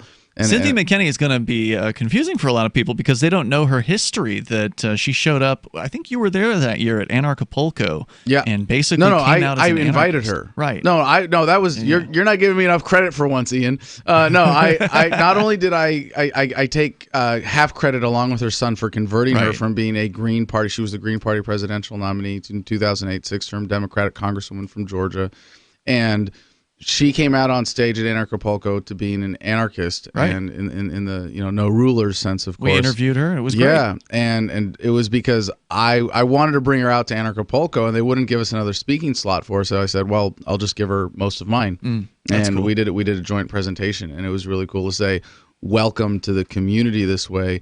And I'm not one to wring my hands about identity politics or, there aren't enough women in the movement because, all politics is male dominated. But to have a really powerful black woman in the movement speaking out like that and to see how well received she has been and how welcome she's been, I think it's an important thing for us to have someone like that and to make sure that she has the full respect she deserves. And a lot of that, like we tend to deny that as libertarians. We want to be objective and colorblind. I think in a sense we very much are, but oftentimes we do so at the expense of recognizing that women and minorities face unique challenges in America, and being a black woman, being a congresswoman from Georgia, coming out of it with everything that she did is an experience that is tied to her identity that deserves a certain amount of respect and everything that she has done with that. And now to see her running for the Libertarian Party nomination as part of our team would be awesome. She hasn't said yes. You're trying to encourage her. And we think that Amash is going to be announcing in a couple months. Really? That's what it looks like to me. Anyway. Okay, so that's a pretty big field of some noteworthy candidates. Yeah, well, there's we had a great debate in Massachusetts a couple months ago, thanks to Jeff Lyons there and Dan Fishman, the other great people with LP Mass. And the team that we had on stage of myself and Kim Ruff and Arvin Vorha and Dan Taxationist F. Berman and Max Abramson was a great lineup. And we have a great selection of principled grassroots candidates in the race this year. And as tempting as Justin Amash might be, I think they would all be better than him. As much as I want him to run, I would if it came down to Amash versus I think any of those 4 besides myself, I would still vote for one of them. I think I would say the same thing about Chafee, and then Cynthia would be the one I would say I would actually probably vote for over myself. Okay, that's what I was going to ask you We've about. spoken about this. I voted for her in 2008 actually, It was when Bob Barr was the LP nominee, so it wasn't really that much of a temptation to get away from crossing party lines to support the Green Party in D.C. That was going for ballot access that year, and I was confident in voting for Cynthia at that point. But we've talked about it, and she would have a very similar platform to mine of the ethical concept of we're going to throw the ring in the fire, we're not going to put it on. The end result is going to be 50 independent states and up to 562 sovereign native nations. Well, if it looked like she was going to get it, you could step away and give all your votes to her. Try that, right? Try to endorse her. Hey, we don't own people or votes in the Libertarian Party here, Ian. You should know better than to use that language. But yes, there is the possibility of endorsements, and the history of Libertarian Party presidential nominating conventions. This is a pretty fun one to get into and see those kind of dynamics. So I would if she had the same, I've said this about my platform, we said last night, it's not about me. If someone better comes along for the job who has the administrative experience to carry out this process, who we trust to maintain that line in the sand. Oh yeah, and in terms of trusting to stand by principle, Cynthia, absolutely bulletproof there. Let's go to Cactus Jack. He's on the line in our Discord server, discord.lrn.fm. Go ahead, Cactus Jack, calling from Ohio. It's funny you brought up Cynthia McKinney, Adam, because I remember when you and I talked at the Libertarian Party of Ohio convention, you had brought up the idea of her being your running mate. Oh, it's a nice fantasy, isn't it? Oh, I would vote for that ticket. And it's funny that there's another Libertarian out there who crossed the party lines and voted for the Green Party nominee when the Libertarian nominee was crap. Well, I would also be happy to be Cynthia's running mate if she had and I assume her version of the platform might be significantly different, but if it was the same ethical premise, I'm not running to be president, we're going to get rid of the position right away, I would love to be her running mate as well, and that would take a lot of pressure off me, because then I could just be the loudmouth advocate of the platform without having to be the one to actually administer the thing. Oh, yeah, and you don't have to worry about people not having your book. I'm pretty sure everybody has 10 copies right Wait, now. You wrote a book? I remember I bugged that guy you were with. You had left before I could get it signed, so he had to go out to the RV and get one, Elijah. So. All right, so anyway, are you going to the convention, Cactus Jack? Yeah, definitely plan to. Because the Ohio party has shunned me, I have to join the delegation of another state. I'm currently thinking Iowa. Really? Someday. So I was a delegate from Pennsylvania, even as a resident of Arizona last year, because of some tomfoolery with the Arizona party's delegate process and having to give up my slot for somebody else. Yeah, but actually. It's a fun history to be written someday. I have to go to the convention because I'm running for LNC chair. I decided to kick that up because I can't. That would be congratulations. I can't stand Josh Smith, so I got to knock him out the same way Matt most did of our listeners don't know who most of these people are. Yeah, but, there's so much fun inside baseball politics. I don't want to get too far into the weeds. What I was gonna bring up is I'm a noob with cryptocurrency. Really? And and a lot of people seem to be on the fence like I am because I want to take the plunge. The thing is, there aren't enough retail establishments, I think, that accept it. And I think a lot of people are kind of scared off, not only by that. Well, you just have to move to Keene or Portsmouth, New Hampshire, and then that's that problem solved. Get a shift card. But a lot of people, you brought up altcoins, and I think that's the one thing that scares off quite a few people is because how do they know which ones are going to hold their weight? I mean, very few of them are, unique. Like LD2, that's about the only thing I can think of right now that's stands out from the pack. The advice that I give to friends and family who are new to the crypto space is don't touch altcoins yet. Yeah.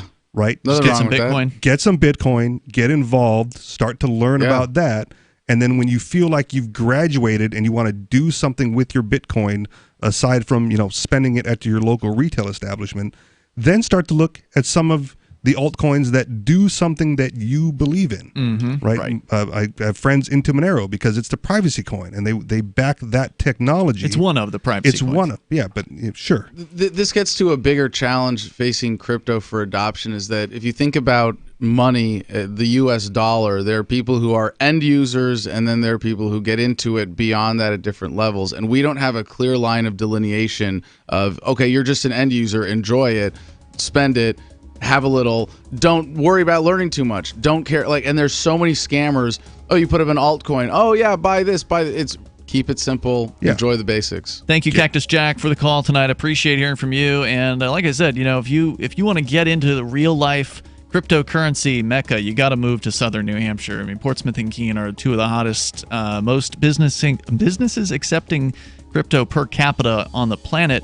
There's more coming up here. It's Free Talk Live. I can definitely say that I have found the best cryptocurrency wallet. Certainly the best named one. I'm Mark Edge, and I love the Edge wallet. I've been using it for the last few months. You can buy, sell, trade, and hold your cryptocurrency securely. I trust my holdings of all the major cryptocurrencies to Edge wallet, and you should too. No long phrases to memorize, just a username and password. Secure your freedom with Edge wallet. Get it now on Apple or Android in the App Store or at edge.app. Libertarianism is about living in a more free society. But what about living a free life? If you're stuck in a job, business, or relationship where you're not free, what good is a free society to you? You can live a more free life.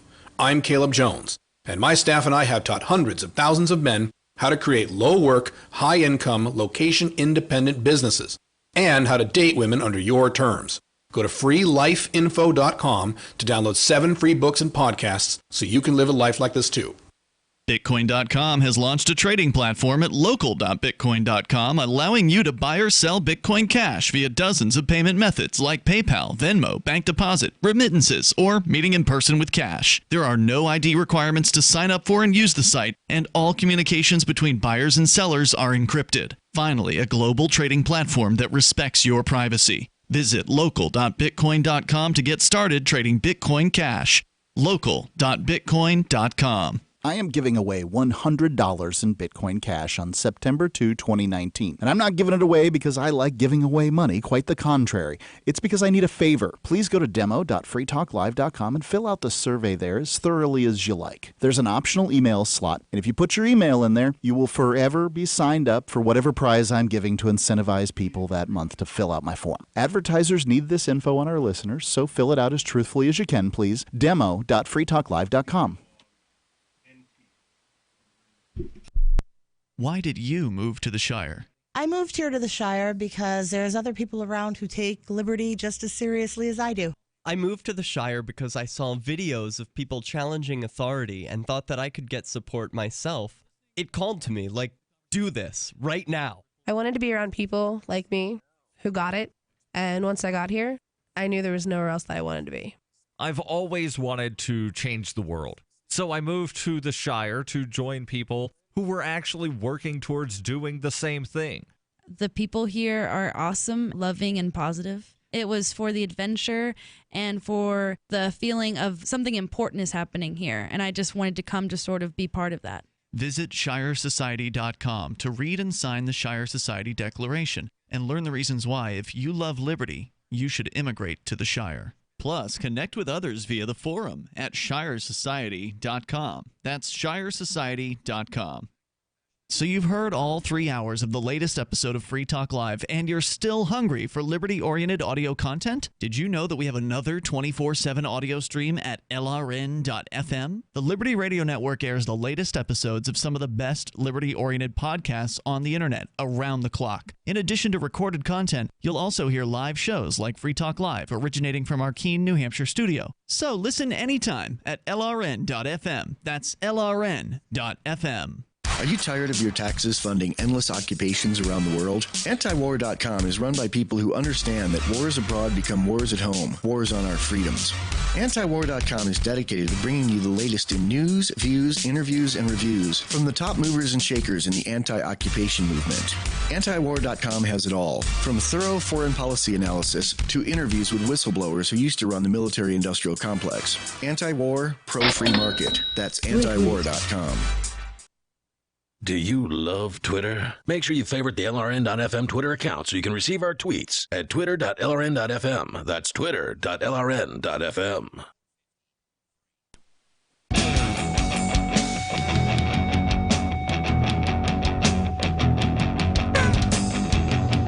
All right, Free Talk Live.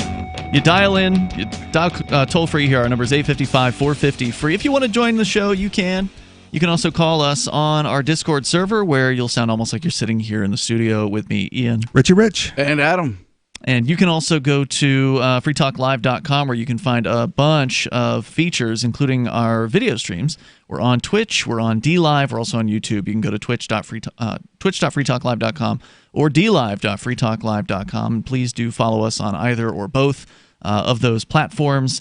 And we will continue with more of your calls and thoughts. We have nobody on the line on the Discord server, discord.lrn.fm. Hello, nobody. Hey, how you doing, guys? Hey, what's up?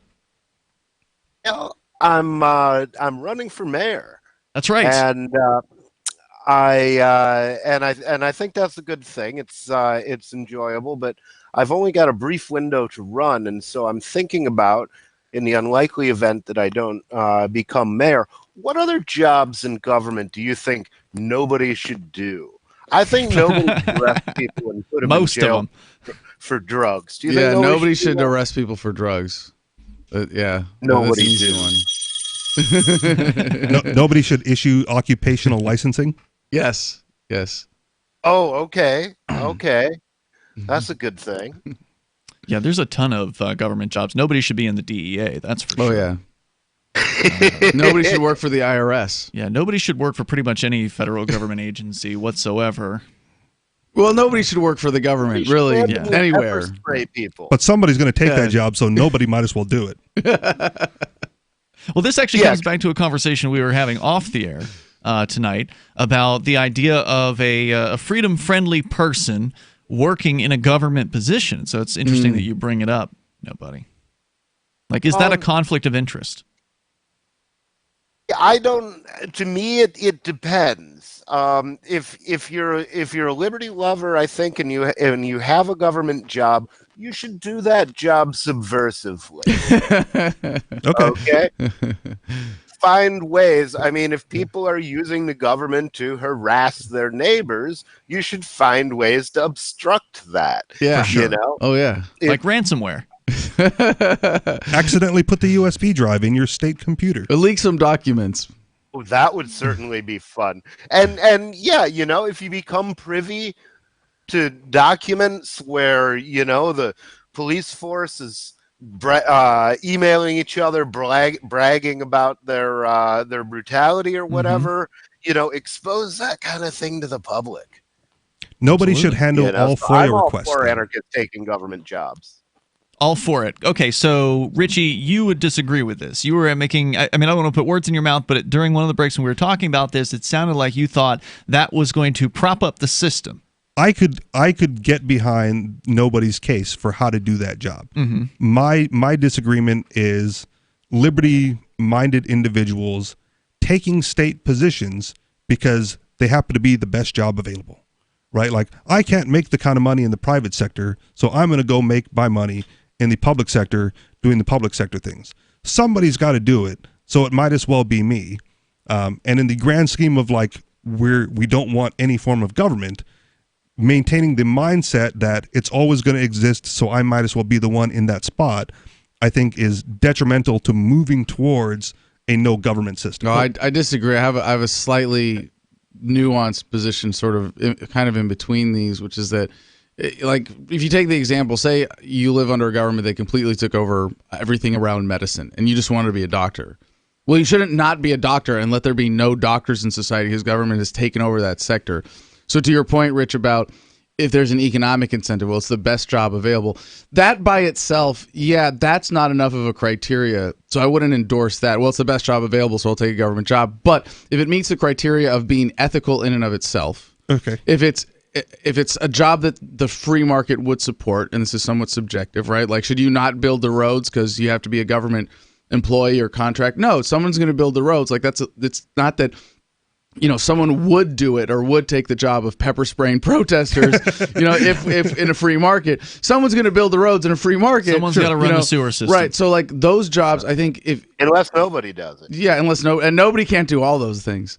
So specialized things like doctors where, the only way to apply your trade. It's specialized.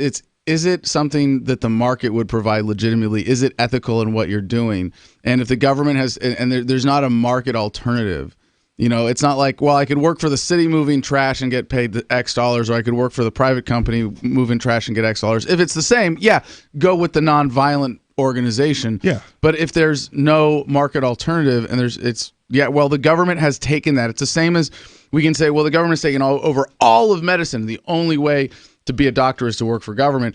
But when you say, well, it's the government has taken away so many opportunities, just, hey, it's the only opportunity that exists for me as a laborer in my city. There's nothing wrong with taking that government job. Okay. But do it, I'd say do it as subversively as possible. Yeah. Do it not only with an eye to doing it ethically for yourself, but how do I take advantage of this position to expose other unethical behavior in government? And I think that's what nobody was saying that's so brilliant. That's why I can kind of get behind his reason for taking it. In martial arts, one of the big topics they talk about is using your enemy's own energy against him. Yeah. I would actually encourage people to take government jobs if they can become leakers. We need more of those.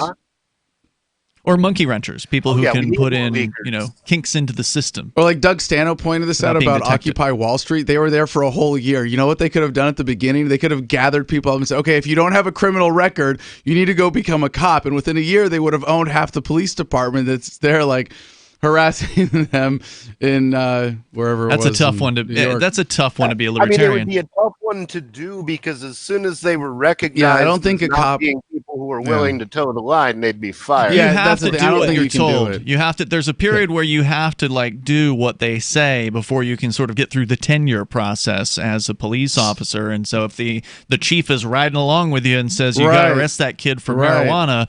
If you don't, the union's probably not going to protect you. So you sacrifice the kid, and then in 20 years you might be chief of police. I don't agree with that. Could you work for the NSA and contribute to unethical data collecting and analysis in order to get to a position where you could be a whistleblower and blow the whole thing away? That's a tough question. That's a question. Coming up next on each Pre-Talk individual has to answer. With it, I would. Yeah, and that's a question that each I would person hate doing it. Yeah, they'd have to answer that for themselves, and and we've known people like TJ. This is like the psychopath question, right? Would you push a fat guy in front of a train to derail it to save 3 lives of people who are tied to the tracks? Could you do that? No, I couldn't do that. Could you kill? What if it was to kill him? What if it was to save 1 million lives? Could you kill one person to save 1 million lives? No, I don't think I could do that. Yeah, I'm with Ian. No, I couldn't take the action that resulted in the death, but I could observe the inaction that resulted in far more. Nobody, final thoughts? Go ahead. Yeah, I would definitely come down. When in doubt, err on the side of inaction, because it's better to do nothing than to do the wrong thing. First, do no harm. Absolutely. Thank you for the call. Check out Nobody's website, by the way. It's electnobody.com. Yes. And you can still get behind his campaign even if you don't live in Keene, New Hampshire. There are many ways to support Nobody for mayor. Nobody at electnobody.com. Thanks for the call tonight. There's more coming up here. You can share your thoughts with us. The toll-free number is 855-450-FREE. We're going to get into these stateless people in India coming up. It's Free Talk Live. Business owners, you want more customers? Accept cryptocurrencies. There's people all around you just waiting to spend money at your store. If only you would take it. I know, you've been waiting till someone else makes it easy. Well, good news. HelpMeTakeBitcoin.com adds Bitcoin to your point of sale, totally free. Use the same equipment you already have, now with Bitcoin. And unlike credit cards, there's no fees. Let the guys at HelpMeTakeBitcoin.com bring new customers to your store. HelpMeTakeBitcoin.com. Anarchadelphia is a conference dedicated to the principles of liberty, individual sovereignty, and freedom from coercion, located in Philadelphia, the cradle of liberty.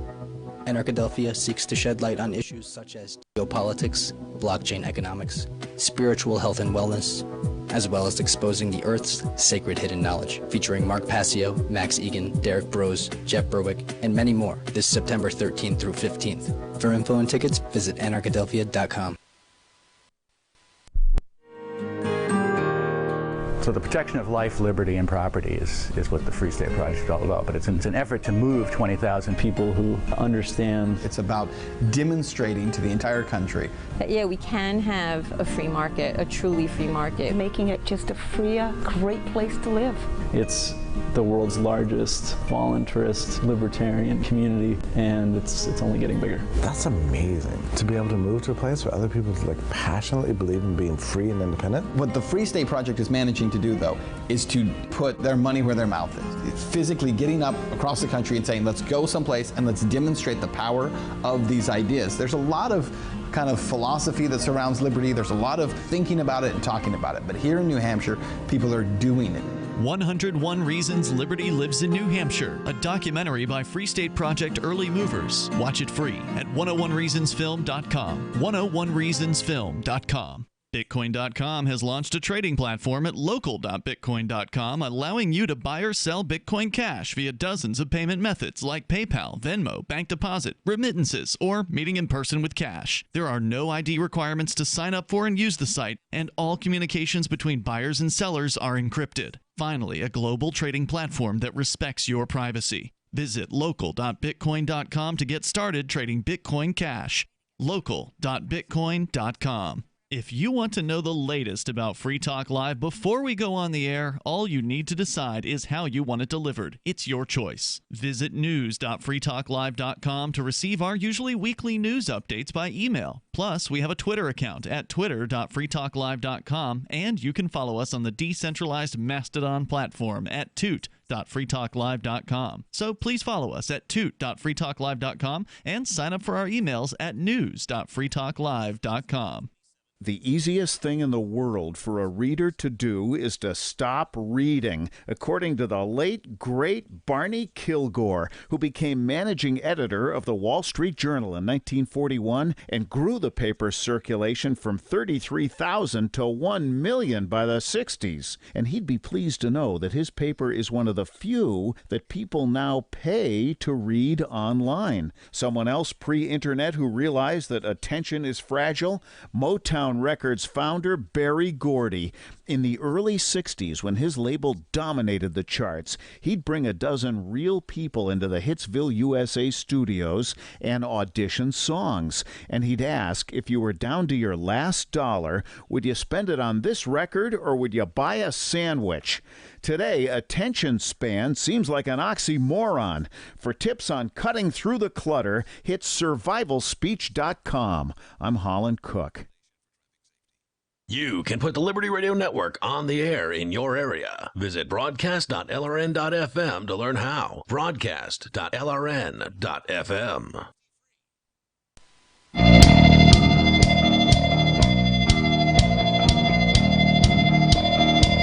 This is Free Talk Live.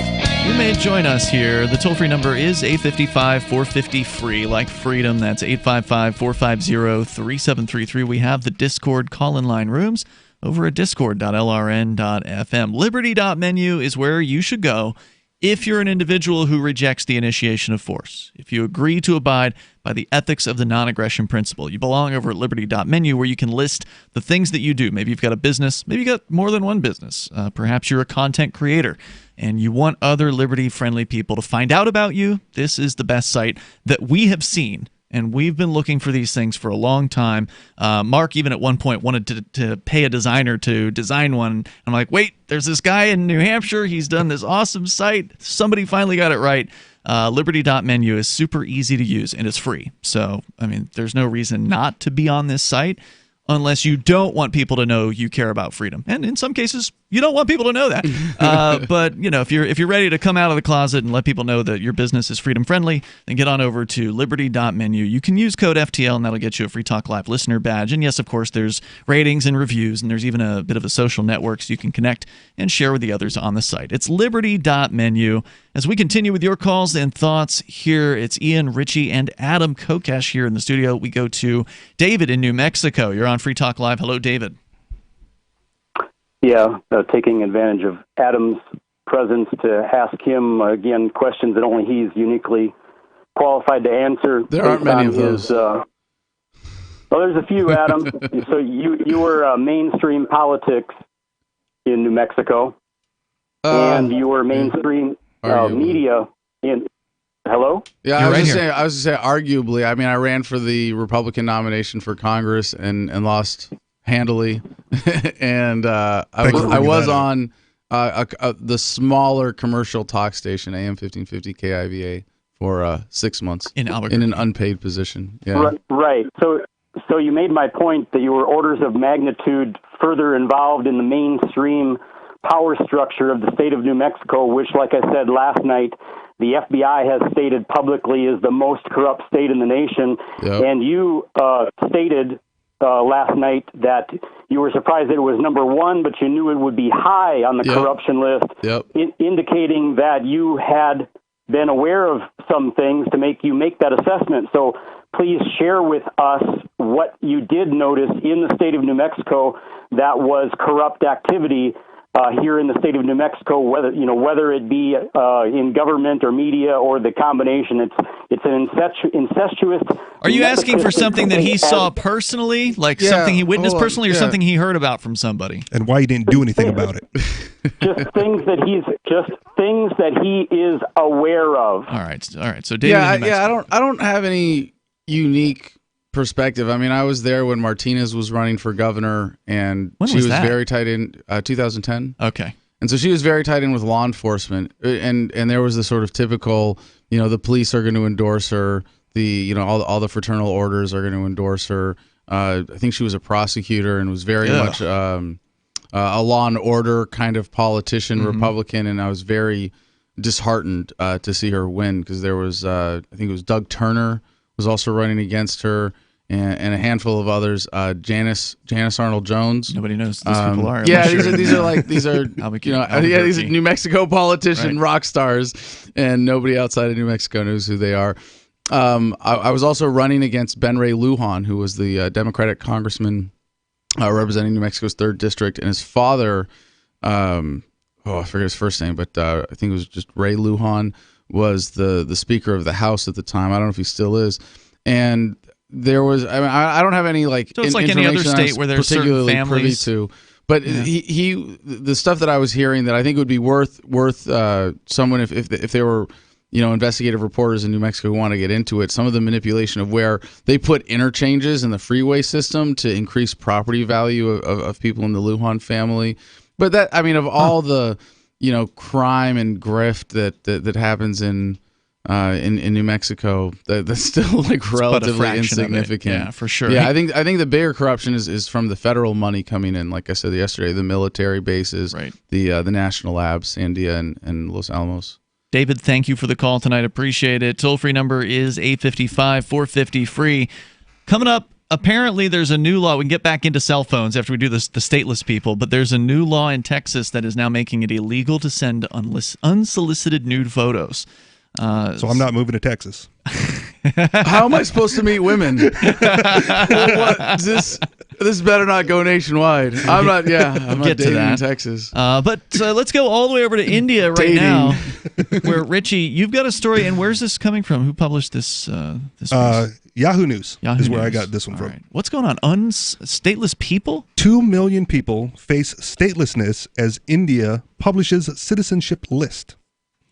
Almost 2 million people in the northeast India were left facing statelessness on Saturday after they were excluded from a citizenship list aimed at weeding out foreign infiltrators, in a process the central government wants to replicate nationwide. So this isn't even all of India. It's just like one little province is like, these are our citizens.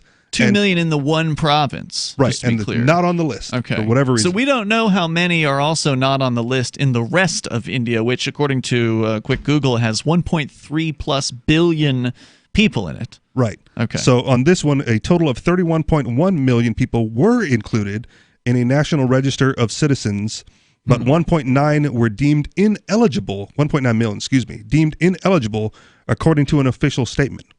Ineligible to be on a list, basically saying you're a citizen? You're a citizen of India. Okay. Or of this province in India. Great. So that actually sounds really good to me because us, right? Because if I'm not a citizen officially, then that means that I don't owe them a duty. Taxes. Right. I owe them no duty of obligation because they don't owe me any protection duty. Right. What? That's the neither does the government of the United States. Exactly. You know that this has been adjudicated, right? So you're not a citizen here either. You're not a citizen here either. It's all just it's a lie. What? Yeah. Wait, Government lies? It's true. So even at this point, if someone goes like, "Are you a U.S. citizen?" I either answer like, "You would deem me as such," or "You would recognize me as so." That's what you've been doing, yeah. Yeah, but I never answered. Who was asking you this question on a regular basis? You go into the border, like customs. No, yeah, stuff like that. Oh, yeah, stuff like that. No one in particular, but nobody should ask you if you're a citizen. No, yeah, nobody should.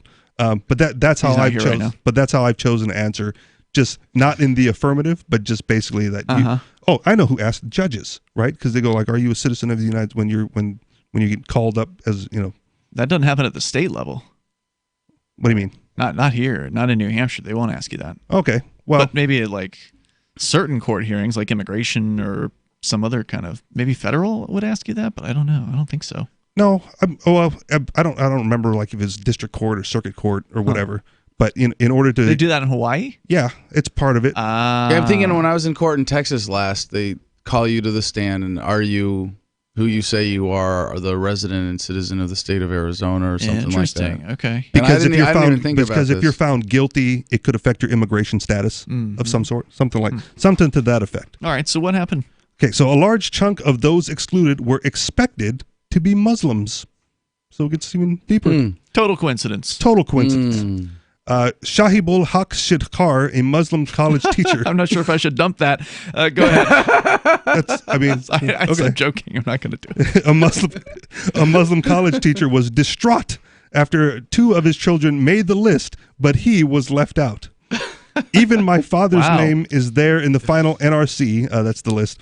But I have been left out. National Registry of Citizens. Right. Okay. But I have been left out, the 39-year-old told AFP. I guess that's the other publication. I wonder why. I mean, that seems like a strange, exception to make. The father was on the list, but the son. Wait, government makes mistakes? Well, but was it a purposeful thing? Like, was this like with the communists in North Korea or in a lot of places? You would have to give them credit for deliberately being able to single out 2 million people. Well, a Muslim college professor might be a dissident.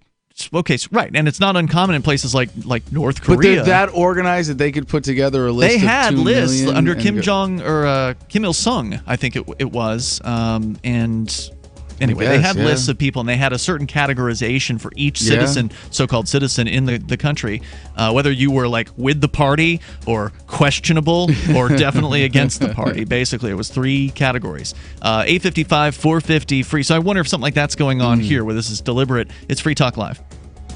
Let me ask you something. What are you doing when you put money in a 401k or IRA, or store jumper cables in your vehicle, or purchase health insurance? You're preparing. You're preparing to ensure you have enough money for retirement. You're preparing for when your car battery dies, or to have assistance paying a major unexpected medical bill. That all makes sense. The same goes for building a food storage plan. You're preparing for when emergencies or disasters strike and shelves go empty at your grocery store. The best way to prepare is with My Patriot Supply. They've helped 1 million hardworking Americans become more self-sufficient. My Patriot Supply sells hundreds of items, including dozens of emergency food kits at MyPatriotSupply.com. It could be an earthquake, a cyber attack freezing our banking system, or a disaster that shuts down our power grid for weeks. For all these emergencies and more, get your supplies and prepare today at MyPatriotSupply.com. No more rushing to find empty store shelves because you're too late. Do it now so you're ready. MyPatriotSupply.com.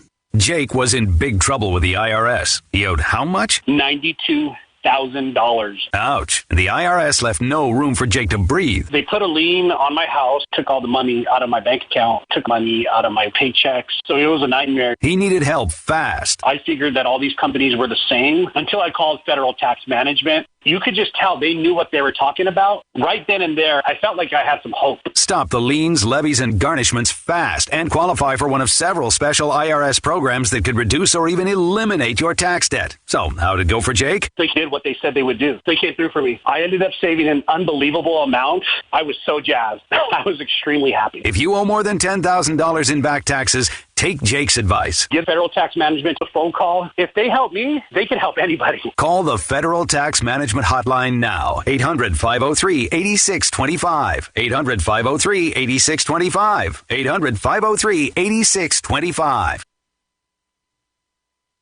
Free Talk Live. If anybody else wanted to know how to do it, y'all gave them the information, and plus how to get illegal drugs, how to get hand grenades, and I'm I mean, this is a free country, but I don't, but you gave out web addresses, Silk something. The Silk Road is a revolutionary website that allows people to buy from the black market in a much safer manner than they currently buy. And I'm all about harm reduction, Bob. I think that reducing this is harm. great for a free country. Let's get everybody on to safer illegal drugs.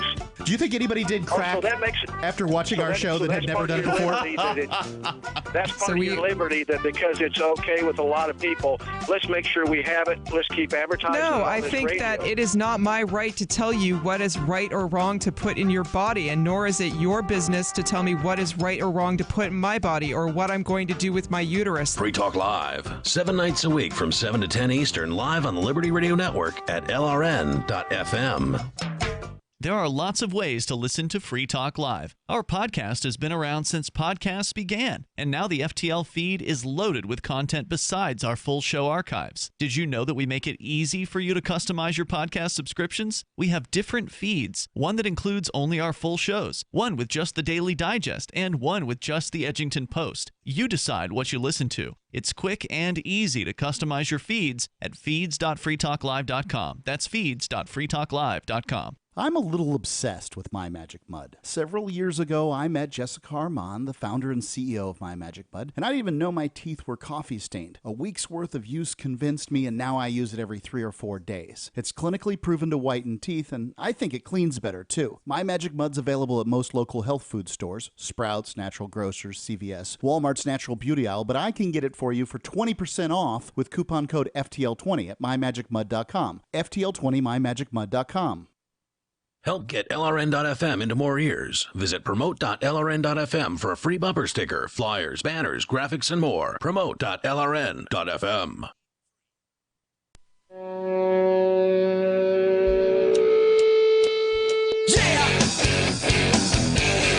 This is Free Talk Live, and you're invited here. If you want to join us, you can. The toll-free number is 855-450-FREE. We're talking about statelessness. That is being a status that a lot of people in India right now are having forced upon them, apparently, by the Indian government, leaving them off of a list of citizens, the registry of citizens that apparently has just been published. So we'll get into that a little bit deeper here, and also we'll take your calls about whatever you want to discuss. And I also want to say thank you to Paul Ritter, who is a Free Talk Live Gold amplifier. That means that Paul is contributing $10 a month to Here. Thank you. Yes, and thank you, Paul.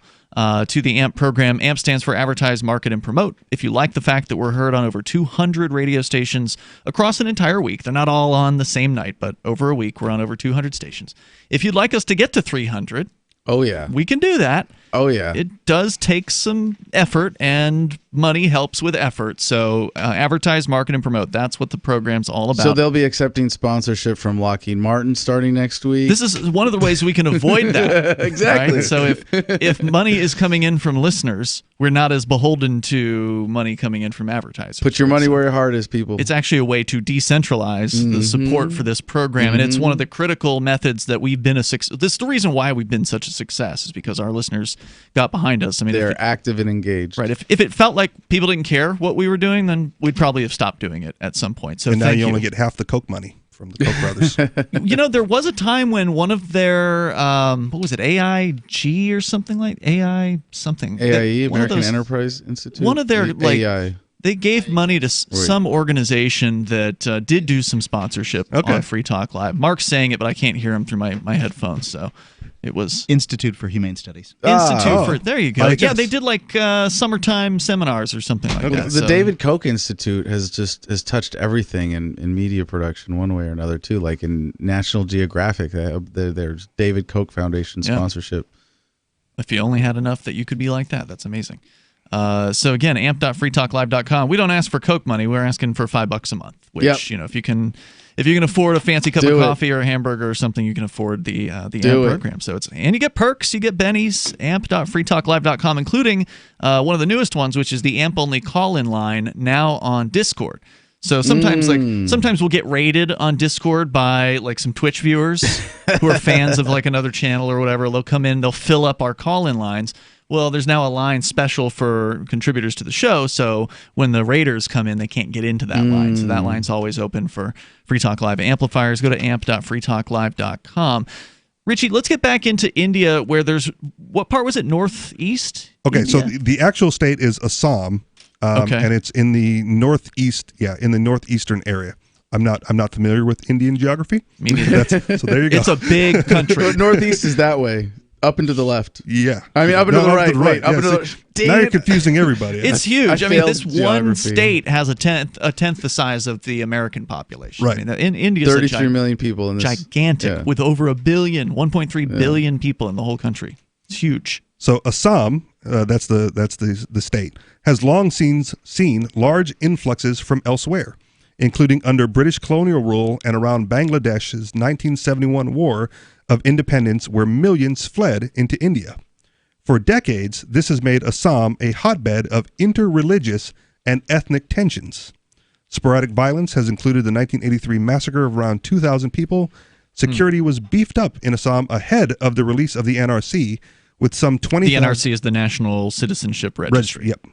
With some 20,000 extra personnel brought in and gathering banned in some locations. Yeah, I'm just going to go out on a limb here and say that based on the history of these sorts of things, there are not good things that are going to come out of this registry of citizens. In fact, I'm surprised it took them this long to copy this idea from, in a lot of cases, a lot of communist countries do this kind of thing. Yep. And it never leads to good things. Well, I'm kind of hoping Native Americans will be inspired to leave all the white people off the citizenship rolls for the same reasons. We've had a lot of incomers here on this continent, and maybe it'd be time we can all be de-citizened. I think we could. Can we still all join the Lakota Sioux Nation? Well, you can join the Oklawaha Native American Church. There you go. I want you to talk about that. That's a whole other story, though. No, you're gonna have me back on in like a year for that one. Are you new to the church? No, I've been a member for 3 or 4 years now. Okay. But no, the legal implication. Sorry, Rich. This is totally sidebar in your story. No, I have a really interesting drug case in Texas. Related to the religious freedom issue, and you want to talk more about it when I can't the case talk about closed. it publicly until it's settled right now, but it's looking really good. It's a really cool case, and I can't wait to tell the story. It sure would be nice if that settles out before your political campaign kicks into high gear. That would be convenient. I don't know. I think I'm just running to abolish the federal government so I can get my gun rights back anyway. And then say the name of the church again, because it's so hard to spell. Yeah, Oklawaha, and it's kind of how it sounds: Oklehueva, and anybody can look that up if you're a veteran. This is the psychedelic church, people. Oh, okay. This is cool. Yeah. So it's the Native American spiritual church that if you sign up, you say that you're asserting your religious right to have whatever native or plant-based drugs that DMT, you call sacrament. Peyote, cannabis. I love these. These guys do good work. They've been around for a long time. It's an interesting thing. All right, so. Statelessness. 2 million people in this one state in India are not on the list of citizens. Right. So anxious residents started queuing up since early morning, braving rain and bad weather to check their names on the list. So they published this thing, and then you had to go look to see if you could find your name on the list. Right. Okay. So they're anxious for Am I a a reason. citizen or not? Yeah, I think there's more to it. Mommy. There may be some people who are like that, but there's an implication here. Yeah, I think there's a darker implication. It's the religious implication discussed above with the Muslims thing. Only those who can demonstrate they or their forebears were in India before 1971 could be included in the list. Wow. All right. Is that a change in legal precedent, or is that an enforcement of something that was already there? I don't know. Yeah. They just come up with that? Well, the list is new, apparently. Yeah. And again, it's just starting.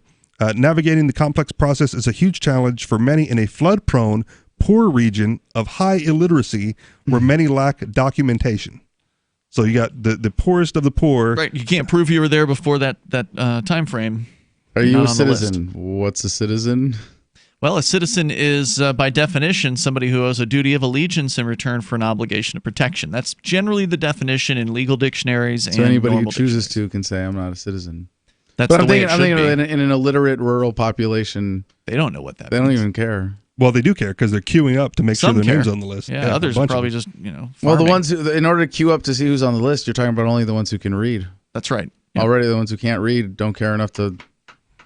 And what's it it going to mean? I mean, well, that's the thing. You're saying it may not, but we don't know where they're going to go from here. Are they going to take the people who aren't on a list and round them up and put them into camps? Are they going to remove them from the county and push them out?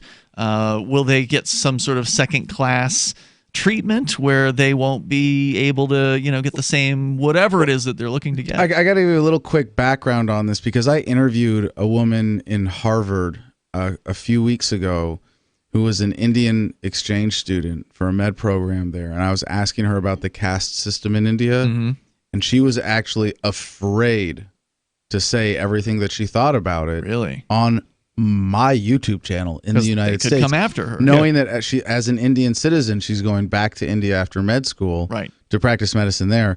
And that if she speaks out against the caste system here, and that's on the record, that she could still get in trouble for that. Absolutely. That's how relevant it still is. Yeah. I'm glad you brought that up because that's an important part of their culture.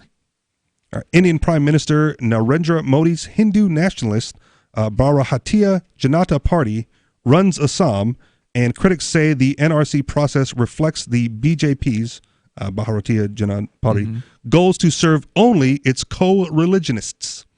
In January, India's lower house passed legislation which is why there's a bunch of Muslims that are on or off the list. Yeah.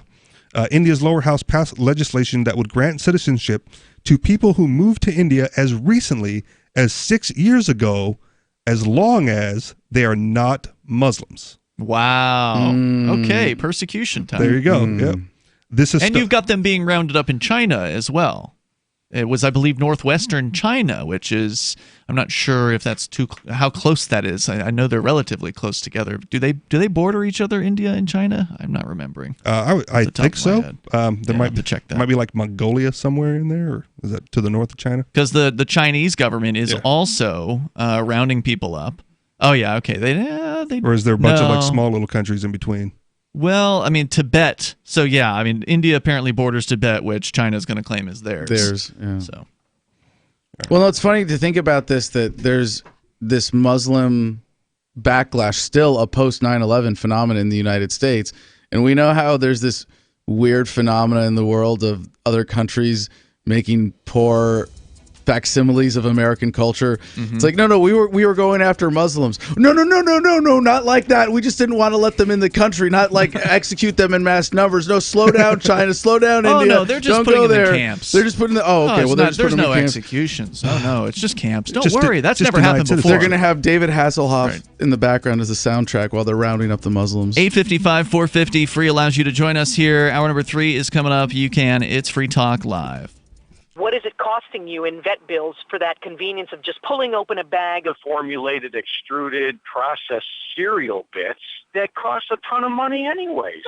How do you feed your dog to derive not only energy, but a good coat, bright eyes, and a great attitude? Come to Dynovite for help. DINOVITE.com. I found his raw meat diet on Dynovite.com. With just the raw meat and the eggs and the Dynovite and the Super Omega on top of it. Try Super Omega Fish Oil. Buy 2, get 1 free. Ground beef, white rice, eggs, including the shells, and the Dynovite supplement, and then the Lico Chops. Try Lico Chops. Buy 2, get 1 free. It just balances out his body and his mind and his spirit. Adding Dynovite to their diet has every single dog in my kennel looking better than they have ever looked. Their skin is so much better now that they're on the raw diet. I don't even give them the kibble anymore. DINOVITE.com.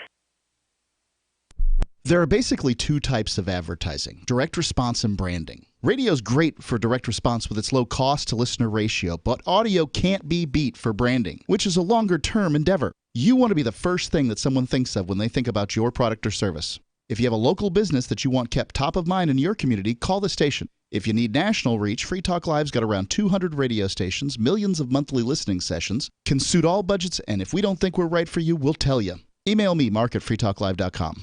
LRN.FM now has a Discord. Discord is a free text and voice chat platform, and we now have our own server with a bunch of channels at discord.lrn.fm. You can join other listeners as they chat about various things during our live shows, or anytime, day or night.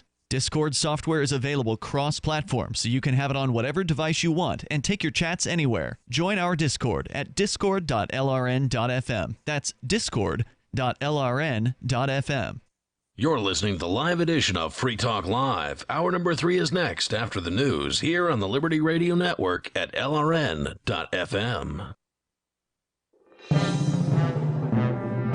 This is the Liberty Beat, your daily source for liberty news and activist updates. Produced in partnership with SNLS News and listeners like you. Online at libertybeat.news and snls.news. I'm Mick Murrow with your latest edition of the Liberty Beat. Gold is trading at $1,521. Silver at $18.37. And Bitcoin is trading around $9,625. Today's prices are brought to you by InnoScale. Take off with Managed Cloud. Looking for a safe, secure way to store your important files online? Let InnoScale handle it for you. Their high availability cloud servers are the perfect solution for clients needing one or more secure, scalable servers with built-in hardware failover protection. For details, see them online at innoscale.net. In the news, an FBI crime lab is examining 2 cameras from the area outside Jeffrey Epstein's cell, which reportedly malfunctioned the night he died, according to Reuters, citing a law enforcement source. The Mind Unleashed reports the 2 cameras would have had a view into the Manhattan jail cell, where, on August 10th, Epstein was found hanging by his bedsheet in what has been ruled a suicide. During a Tuesday court hearing, Epstein's lawyers told U.S. District Judge Richard Berman that they doubted Epstein committed suicide, and that the pedophile's injuries were far more consistent with assault than hanging, according to one of the attorneys. The 66-year-old financier was arrested July 6 on charges of sex trafficking minors and pleaded not guilty. He was denied a request for pretrial release, after which he was found with injuries he says were inflicted by his cellmate, according to his attorneys. During Tuesday's hearing, 16 women testified that Epstein had sexually abused them. The Liberty Beat is sponsored in part by Brave Botanicals, high-quality kratom and CBD at reasonable prices with excellent customer service. Brave Botanicals is activist-owned and mission-driven, and believes so strongly in the power of kratom, they're giving it away for free. Just go to freeounceofkratom.com for a free ounce of kratom delivered to your door. Just pay shipping. That's freeounceofkratom.com. This is the latest edition of the Liberty Beat. Find us online at libertybeat.news and snls.news. Your news now continues. Solar panels that catch fire are not desirable or eco-friendly. Activist Post says it's bizarrely coincidental that the combustible panels are being made by Elon Musk's company, which also sells flamethrowers. According to the Philadelphia Inquirer, Walmart is suing Tesla because of solar panels that caught fire at 7 of its stores. The lawsuit alleges that poorly trained installers who Tesla hired for Walmart were at fault, not the actual units. In 2018, Tesla solar panels also caught fire at an Amazon warehouse. Amazon has no plans to install any more of them. More bad news on solar panels was reported in a July segment of Full Measure with Cheryl Atkinson. Many solar panels are turning out to be an expensive disappointment and even toxic. Elon Musk's company has also been launching satellites into space to beam 5G millimeter waves at Earth. An online petition calling for the return of an incoming Harvard freshman who was denied entry into the United States has garnered thousands of signatures. Harvard College Act on a Dream, a student-run organization, launched the online petition Wednesday, demanding the safe entry of Ismail B. Ajawi.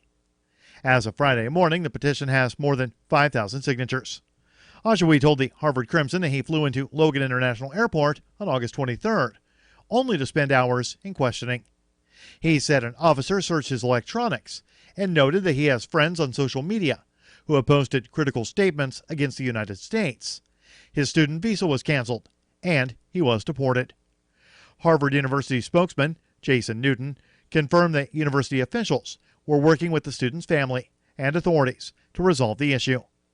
The petition calls upon Congress to act in support of Ajawi and for Harvard to continue working to secure his reentry. Support for the Liberty Beat comes from the Conscious Resistance Network, featuring videos, news reports, and articles from a spiritual anarchist perspective. Experience the Conscious Resistance at theconsciousresistance.com. How would you like to have your business featured on the Liberty Beat? You can. Just send an email to libertybeat@snls.news for details. This is the Liberty Beat, produced in partnership with SNLS News and listeners like you. The Liberty Beat is online at libertybeat.news and snls.news. I'm Mick Murrow, reporting for the Liberty Beat, reminding you, spread liberty with a smile. It's the Onion Radio News. Raccoon leaders call for the loosening of garbage can lids. This is Doyle Redland reporting.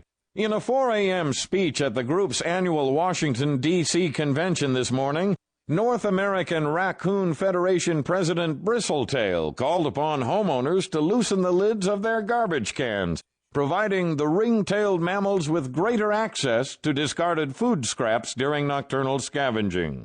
Every time you seal a standard 30-gallon garbage can, as many as 6 raccoons are forced to go without their necessary daily supply of congealed baked beans, rancid cottage cheese chunks, and moldy cantaloupe rinds. The 26-pound varmint closed his speech with a stern warning that without raccoons, possums could take over the world. Doyle Redland for the Onion Radio News, online at theonion.com. This is the Onion News Network.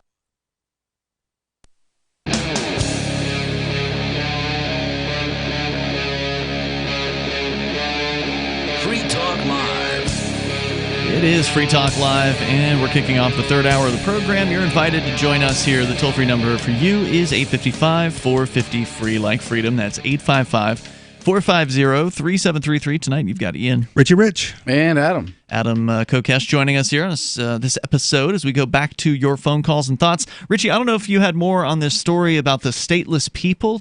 I forgot to ask you that. Yeah. Is there more to that? Yeah, we can get into it. Right. Well, it's going into the religious aspect of it, so if you want to get into they're that. cracking down on Muslims in India, and they're keeping them off the citizenship rolls. We'll get back into it, but we've got some calls here. Let's go to the phones, to the fun. We have Maj Toure with us from Philadelphia. Hello, Maj. All right. Yo, what's up, yo? How y'all feeling? Welcome to the program. What were you calling about tonight? I called it just holler at Adam, man. What's up, brother? How are you? Hey, I would say, well, I think Maj deserves an introduction here as Black Guns Matter. I've never had the privilege of meeting him, so yeah, could you do the introduction? Yeah, well, Maj is an incredible activist who goes into inner city communities and advocates for safe and an appropriate use of firearms and does education and training and incredible outreach to a demographic that the libertarian community as a whole has not been effective at reaching out to. I got to host him along with Cynthia McKinney and LaTanya Whittington at the Black Community Outreach Panel at the Libertarian National Convention last year, and they were all amazing. So Maj is also enthusiastic about getting Cynthia recruited and active in supporting the LP, and he is running for city council in Philadelphia, and I think it would be cool to have not a gun-friendly city, right? Yeah, exactly. Maj, what's the status with gun rights in Philly these days? Good answer. Philly's so put it lightly. Pennsylvania state constitution says the right to keep and bear arms shall not be questioned. That's Article 1, Section 21. That's what it says. Philadelphia says, and we're in an open carry state. I don't open carry, but whatever, you do whatever you do. But Philadelphia says if you carry a firearm, fuck the state constitution. Oh, I'm sorry. I don't know what you just said there, but I got to hit the dump button on that here. We're going to give you one more chance, but you got to remember you're on broadcast. Broadcast radio, and normally one mess up and you're gone. No, I know, Maj. It's hard because this show is so awesome. You wouldn't think it's on the radio. Yeah, we're actually... Yo, literally. I'm like, are they talking about that too? Oh, that's dope too. So I'm so thinking like, oh, they're not pulling punches. But yeah, my bad, y'all. No, yeah, I apologize. We're actually a broadcast radio show heard on like up to 200 radio stations across the week. So basically, Philadelphia has we're going to create statutes that violate Pennsylvania state constitution. So that's in essence where we at with things in regards to. And when you say we, you don't mean you. You mean the Philadelphia City Council. They're the ones that are doing this, right? City Council, but I try not to separate myself because we as a society, our quirks, our idiosyncrasies, our lack of knowledge, our lack of will to apply the knowledge, it festers. I mean, politicians can only do what we allow them, and so we've gotten to this point, and I'm here, I'm a citizen here, and so, but I'm definitely not pushing those policies. That's one of the major reasons why it's very important for me to, for this run for city council, because of the fact that we got to have those voices that aren't going to turn on freedom and liberty have those voices in that peer group, as well as outside. So, I'm going to push for, a lot of things need to get repealed on my watch, and that's really one of the goals. But yeah, our city's very anti-gun because they're very, very unconstitutional in regards to respecting the constructs that predate, somebody's will to just want to change them.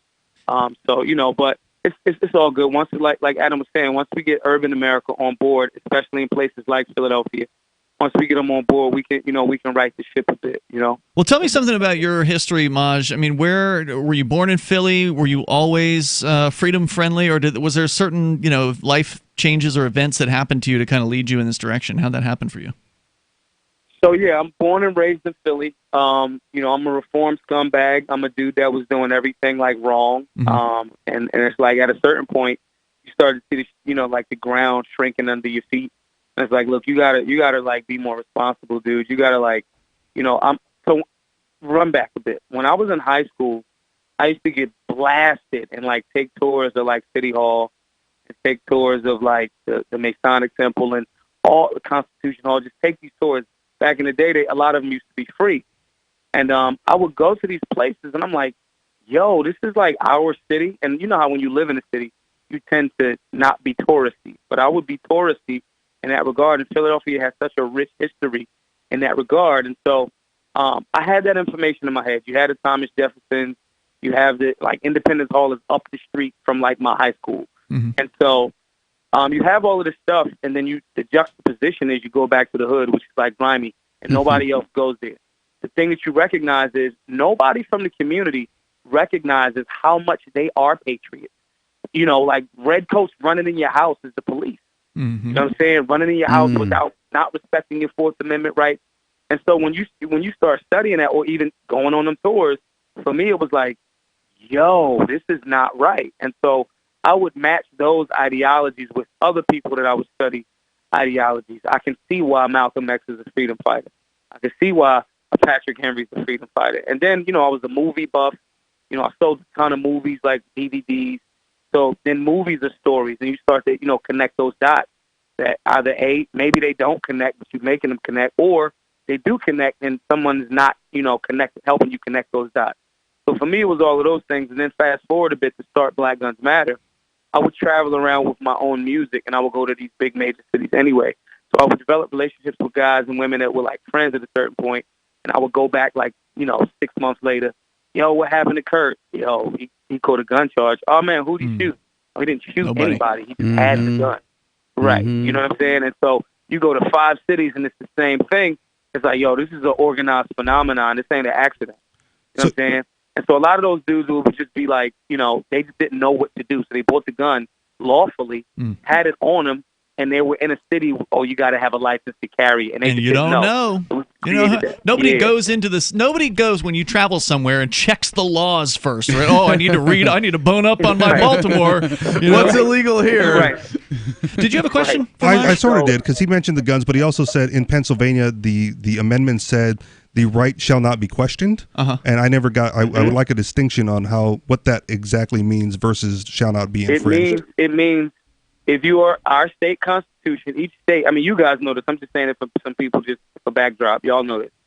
States are their own individual sovereign spots. Like, yo, the individual is its own republic per se, but the states is its own thing. So our state was like, your right as a citizen of Pennsylvania, I'm paraphrasing, that right to keep and bear arms shall not be questioned. There's no question.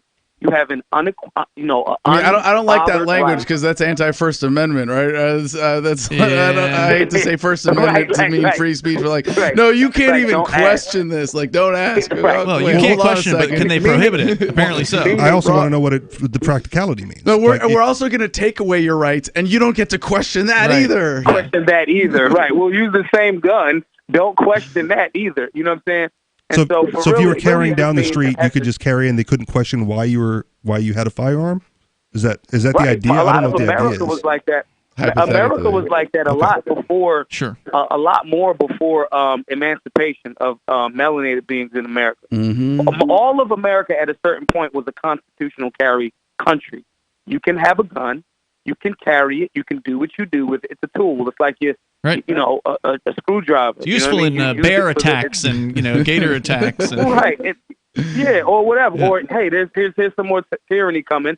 We might have to tool up. It's the same concept. And so, and that was a part of that. And then so over time, we got silly. Our level of, we've allowed ourselves to be manipulated. And sometimes it's not even as other people, Adam, will fight against that. Hey, can we get Maj for another segment? Do you want to hang on, Philly? Maj? Yeah, talk about his race. Can you stick with us here? Right. Maj Toure is with us here from Black Guns Matter. I see his website on his Twitter is officialblackgunsmatter.com. I believe that is we'll confirm that with him here in a moment.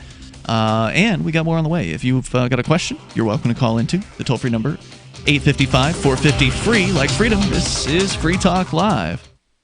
I'm a little obsessed with My Magic Mud. Several years ago, I met Jessica Armand, the founder and CEO of My Magic Mud, and I didn't even know my teeth were coffee stained. A week's worth of use convinced me, and now I use it every 3 or 4 days. It's clinically proven to whiten teeth, and I think it cleans better, too. My Magic Mud's available at most local health food stores, Sprouts, Natural Grocers, CVS, Walmart's Natural Beauty Aisle, but I can get it for you for 20% off with coupon code FTL20 at mymagicmud.com. FTL20 mymagicmud.com. Do you have a crypto wealth advisor or coach? If so, has your cryptocurrency advisor been investing in technology stocks for over 20 years? Have they left the corporate world and retired? Or are they still trying to make a weekly paycheck? Have they produced six-figure results for their customers in the past 30 days? And very importantly, are they a member of the Digital Currency Council? Seth Maniscalco is the founder of Crypto Wealth Coach and CryptoWealthCoach.com. Seth invested in his first Roth IRA at 19 years old while living abroad and has been investing in Wall Street and technology for over 20 years. With experience in all the money markets. By comparison, so many of these so-called crypto gurus have barely been alive for 20 years. Seth has not only experienced personal success from his own investments in crypto, he has also helped his clients earn 6- and 7-figure incomes, including helping investors make over $750,000 in EOS in 90 days and 1,225% in only 5.5 months with Chainlink. Seth has help for the small do-it-yourself guy on up to crypto whales. Increase your wealth. Visit CryptoWealthCoach.com.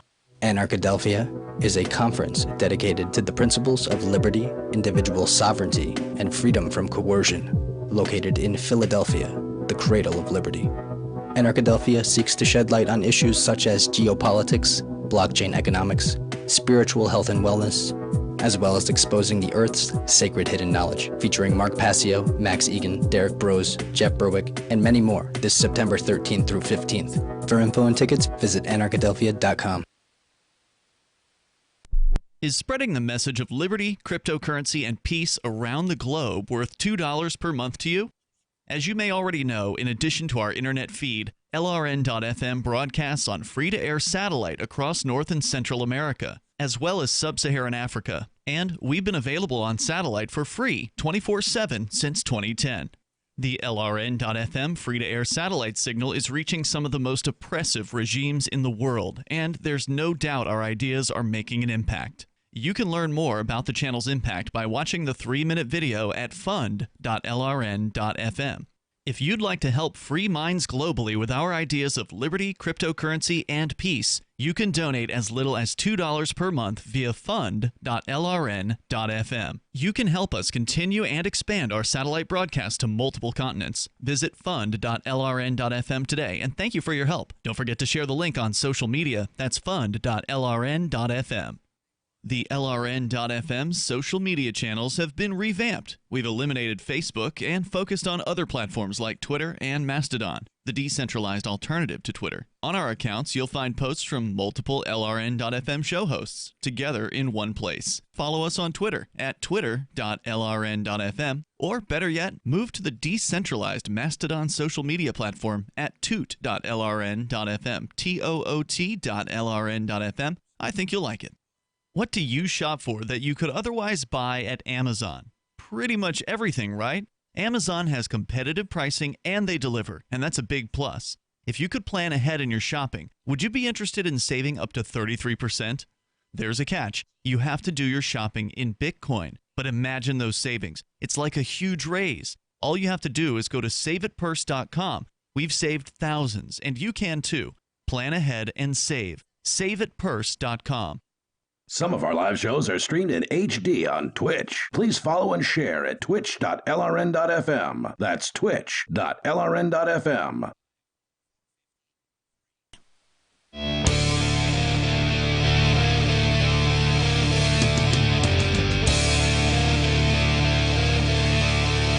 It's Free Talk Live. It is the live Sunday edition with you tonight, Ian. Richard Rich. Adam. And yes, indeed. We're going to continue. Maj Toure is still on the line with us. He's calling from Philly. But I also want to make sure you know about My Magic Mud. It's black tooth powder made of charcoalized coconut shells and bentonite clay. It's a completely natural product. You can swallow it if you want to.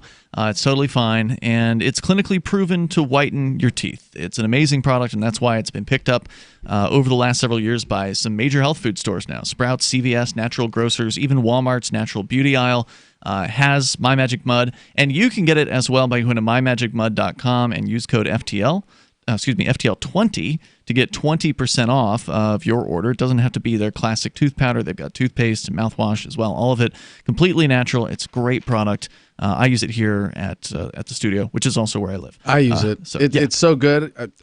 You only have to brush your teeth like once or twice a month. With the tooth powder. It lasts a long time when you do it that way. You're talking about with the tooth powder, right? It's like you still need to use toothpaste. No, the toothpaste. Yeah. No, the toothpaste. So there's the powder, use it that way? the original product that you can use occasionally. Are you supposed to use it more than? No. Do you not brush every day? I think is the real question. Well, it's really good toothpaste, so I don't do it twice. You're joking. Twice a month is. No one's complained, except your girlfriend, which is why I don't have one. Oh, all right. Well, I got the website wrong. By the way, it's mymagicmud.com, code FTL20. I got the website wrong. I was looking, Maj, I was looking at your Twitter, at least what I believe to be your Twitter. It's at BLK Guns MATTR. And it says here, officialblackgunsmatter.com. That site does not work. Is there a better website for our listeners to visit about you? Yeah, I took it down. At MajForPhilly.com. That's for the city council run. Maj the number 4 or Maj the word 4? Both, actually. Okay, good. You got to park both these days. That's smart. He's on it. It's smart. Yeah. All right, MajForPhilly.com. That's your campaign site. Is that election this year or is it 2020?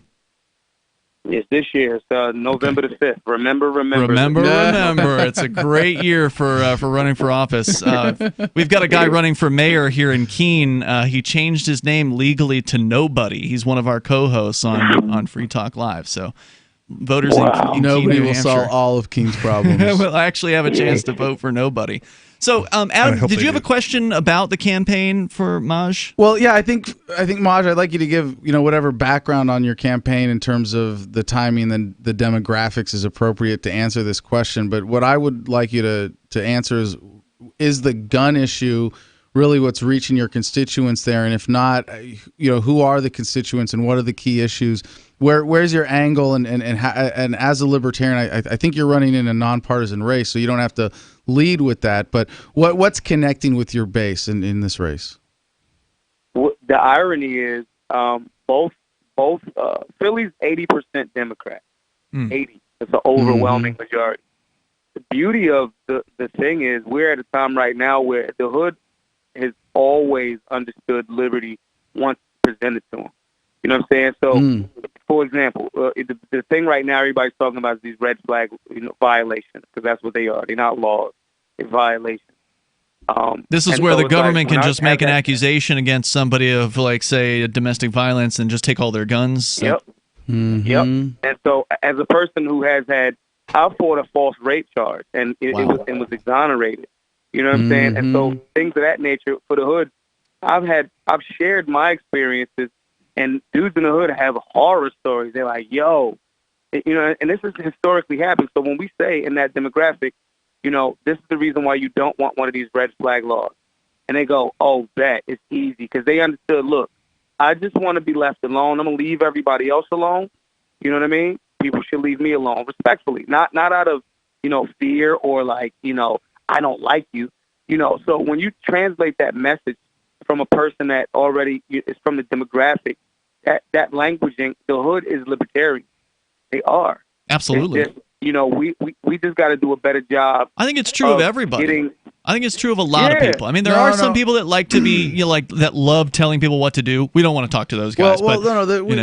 As libertarians, we have a bad habit of projecting our ideals, and everybody's a libertarian. They just don't know it yet. But I think it's true of a lot of people. I don't mean everybody. But one of the things that came out on the panel we did last year that was really powerful is to really understand that Black Americans have faced unique challenges around government. Sure. And that we have really failed as a movement in terms of competing with the liberals or the Democrats in terms of hearts and minds and understanding of that.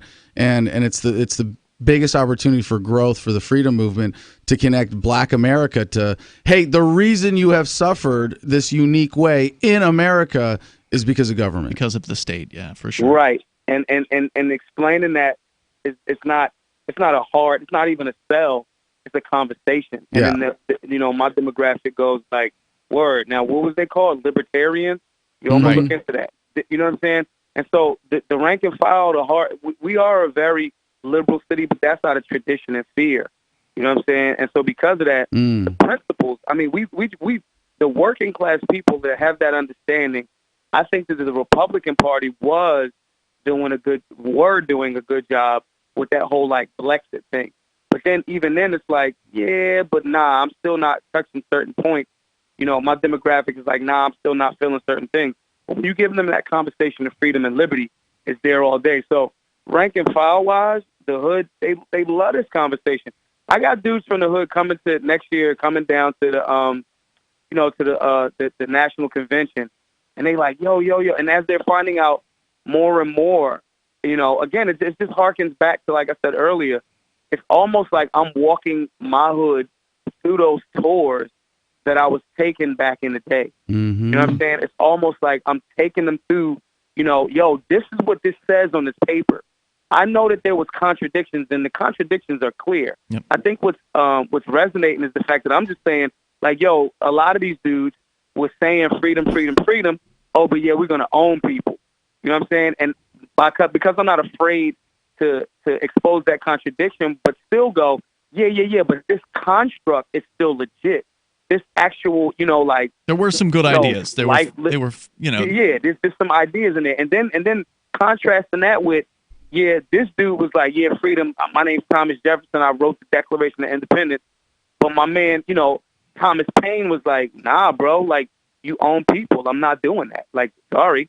T-Pain was just like, no, thank you. And showcasing that demographic, it's the same thing. It's like I'm literally watching, like I did, go through like, yo, William Penn did that. Like, yo, they wrote this town based on what principles? I can see those wheels turning, and it's been tremendously eye opening. Now the key is how can we turn them into? We got to get them. This is what I fear, and it's a real fear.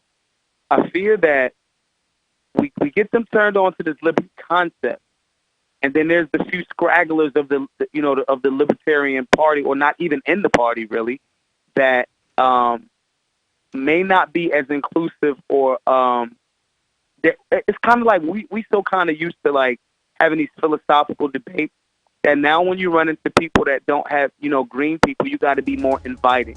We have to act more like normal people, unless like INTJ white nerdy males spamming for Ron Paul from our parents' basements. Maj, we'll work on it. But hey, I want to get this last plug in. Maj, your race is one of the few that it's really worth libertarians all over the country getting behind. So you're doing this outreach. Please donate. MajForPhilly.com. MajForPhilly.com. Hey, Maj, feel free to call in anytime with campaign updates, interesting things that happen. We'd love to hear from you. I really appreciate your time tonight.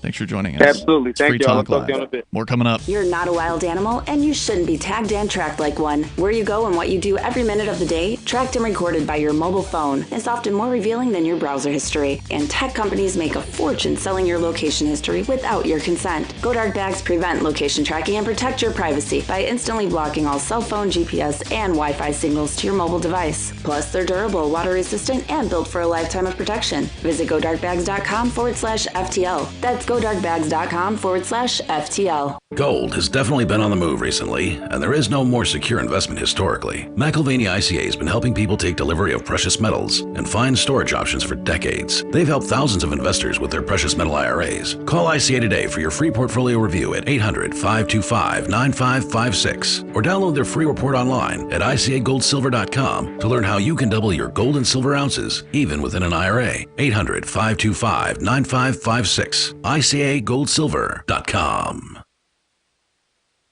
Hi, I'm Derek J.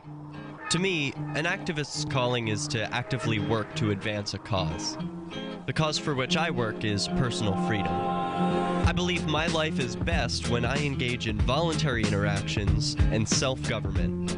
I reject the idea that anyone else has a higher claim to my life or my body than I do. I see people who call themselves the government as a threat to my personal freedom. I realize you may feel differently, but my relationship with the people who call themselves the government is completely involuntary. If Starbucks used some of its money to drop bombs, I wouldn't shop there. So why would I support the American empire? The empire does not require my consent. Derek J's Victimless Crime Spree. Watch it for free and order the Director's Cut DVD at victimlesscrimespree.com. That's victimlesscrimespree.com.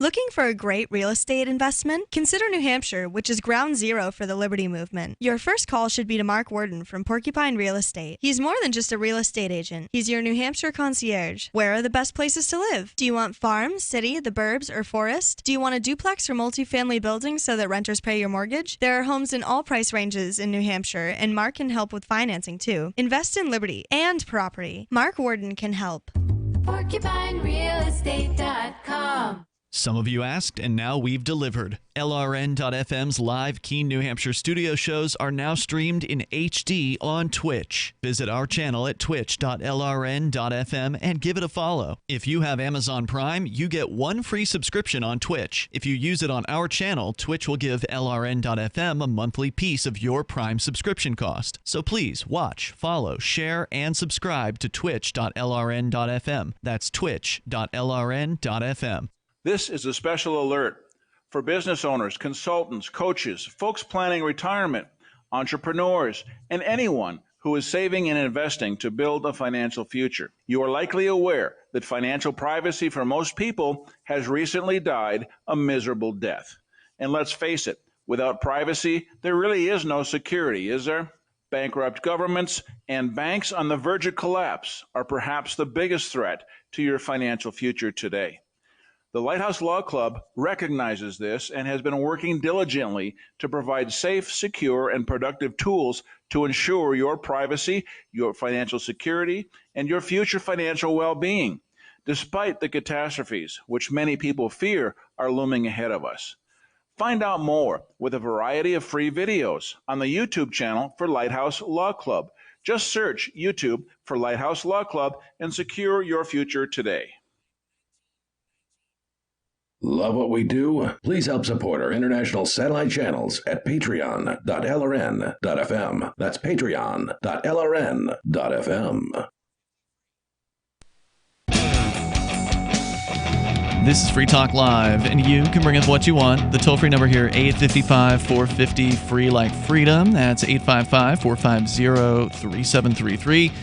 And with you tonight, you've got Ian, Richie Rich, and Adam. Don't forget to check out more of Richie Rich on his website and podcast, The Anarchist Experience. Anarchistexperience.com. What's the latest over there? So there was an extended article this week that I went through because we couldn't get together on a time. So solo episode? Solo episode, okay. But basically the difference between freedom and liberty kind of through history. The difference? The difference. Okay, that does sound like an interesting discussion because some people would say there is no difference. Right, and I have used them interchangeably in the past as well. Have you changed your mind about that? Is there... I see the point. I see the point. Mm-hmm. So basically, freedom is an internal phenomenon. Like, I have the mental freedom regardless of my external situation. And liberty is external. Liberty is external. Okay, that's interesting. I could see that too. Right. For sure. So we're going to continue here with more of your calls and thoughts. Check him out at anarchistexperience.com as we go back to the phones, to the fun. Jason is in Nebraska watching us on YouTube. Go ahead, Jason.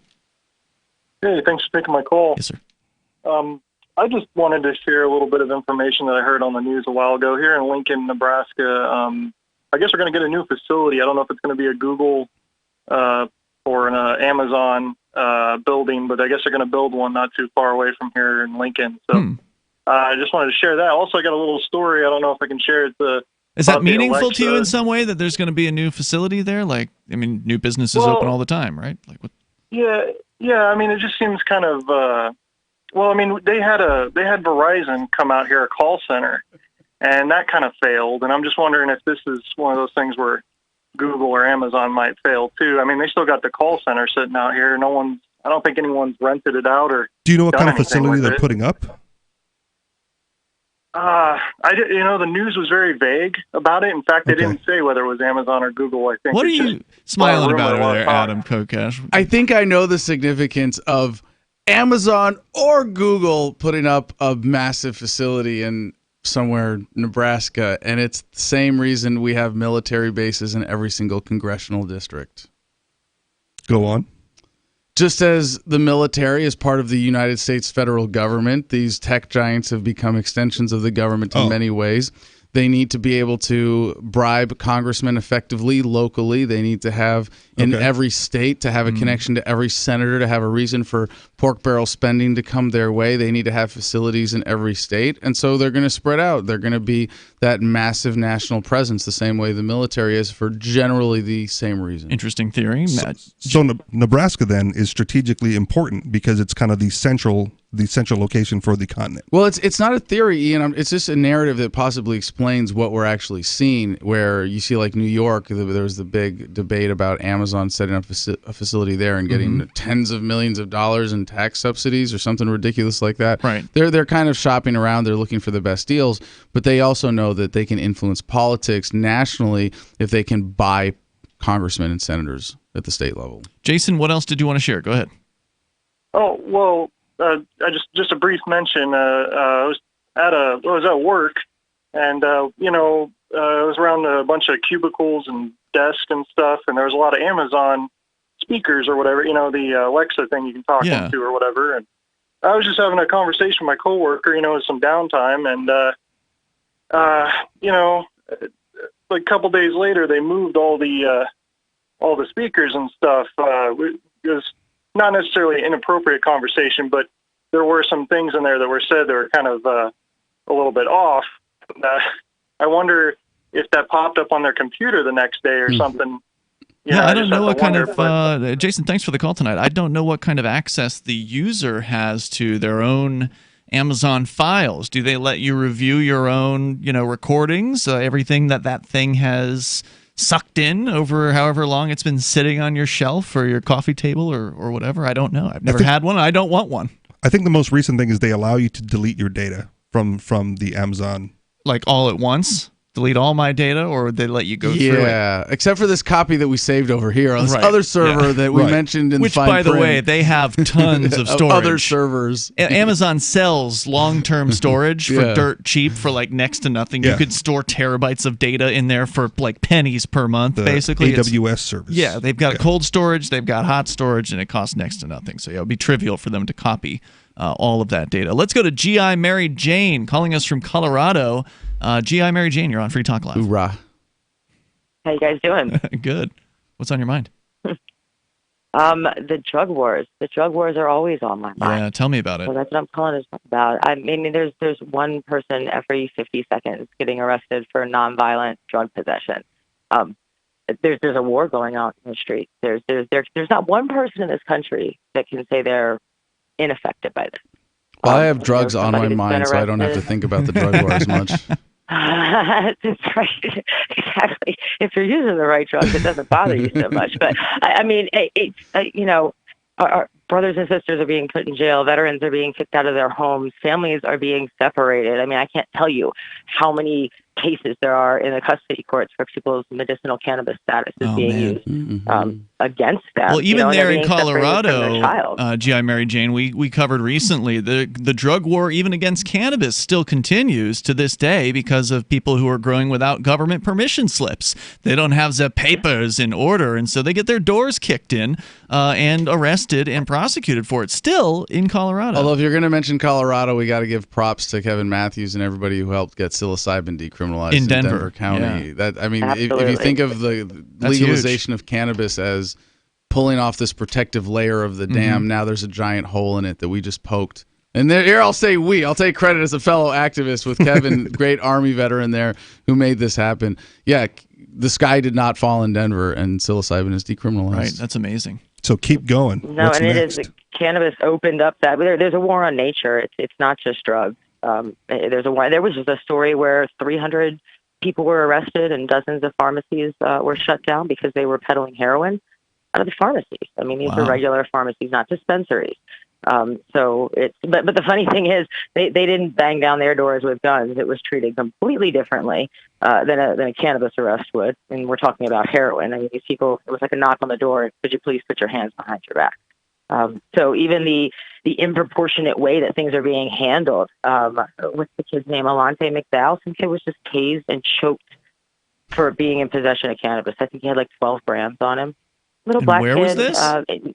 5'2" in Illinois, where it's been decriminalized, and he had a little bit over that 10-gram limit. Oh wow! And crazy. Yeah, he was. You know, there's still an investigation going on, but from what I read a few hours ago, the officer stopped him, an illegal stop, and told him that he said, he pressured him to getting out of the car.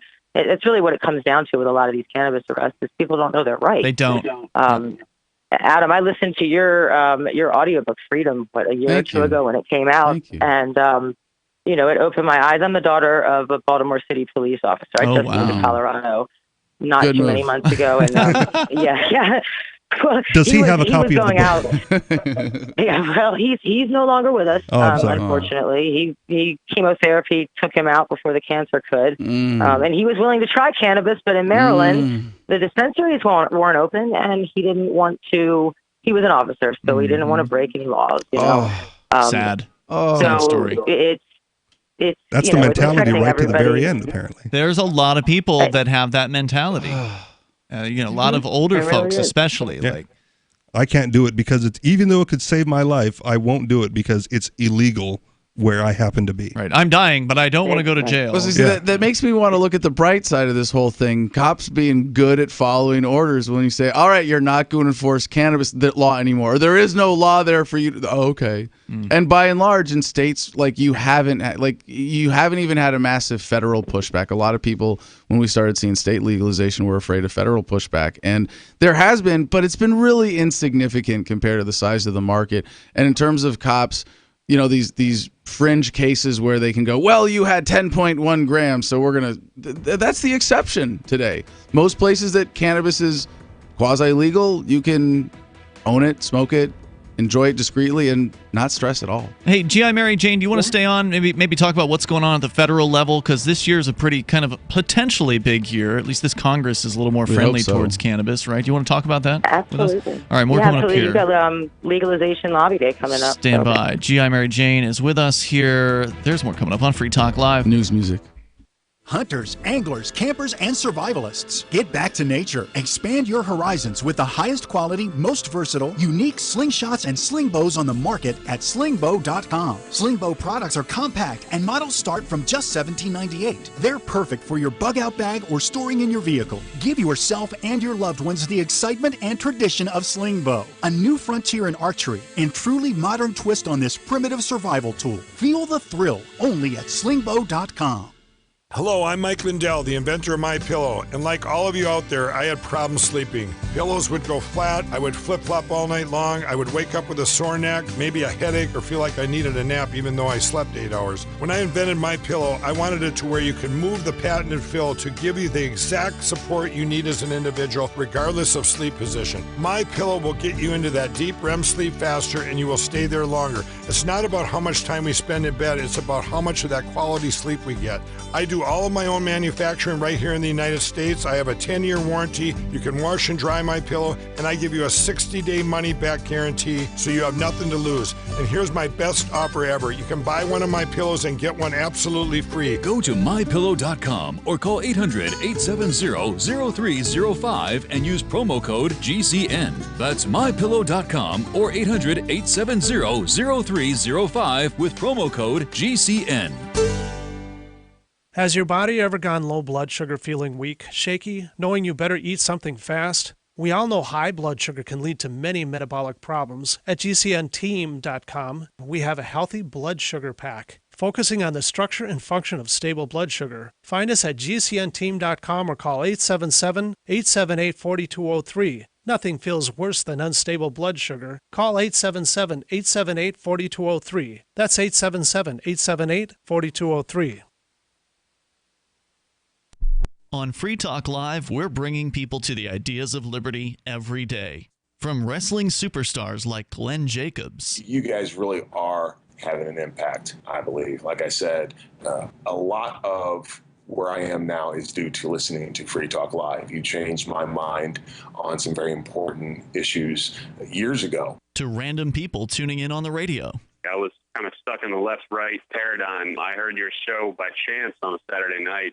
From there, I went on, joined the Free State Project, and become an amplifier. So, I mean, that's really the reason why I amp is because I know that if it wasn't for you guys being on as many stations as you are, I never would have found the ideas of liberty. Your amp will directly change more lives by getting Free Talk Live in front of people looking for talk radio online and on the air. When you amp Free Talk Live, you get perks like access to the AMP-only Facebook group and AMP podcast. Visit amp.freetalklive.com. So you've heard all 3 hours of the latest episode of Free Talk Live, and you're still hungry for liberty-oriented audio content? Did you know that we have another 24/7 audio stream at LRN.FM? The Liberty Radio Network airs the latest episodes of some of the best liberty-oriented podcasts on the internet around the clock. In addition to recorded content, you'll also hear live shows like Free Talk Live, originating from our Keene, New Hampshire studio. So listen anytime at LRN.FM. That's LRN.FM. Are you tired of governments murdering people around the world? Stop using their money. There is an alternative. Bitcoin is a stateless, free market, non-political currency.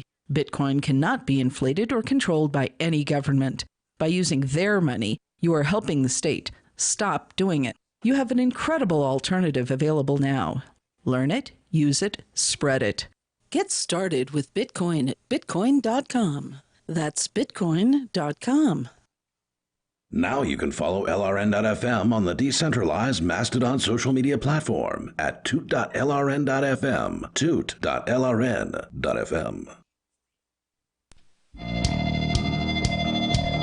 Free Talk Live. You may take control of the airwaves. Even in these remaining moments, we might have enough time for you. If you jump in now, our toll-free number is 855-450, free like freedom. That's 855-450-3733. We have the Discord call-in line rooms over at discord.lrn.fm. In fact, G.I. Mary Jane is not on our Discord server. There's a guy on the Discord who's like begging G.I. Mary Jane, says, "Please get her to join the Discord."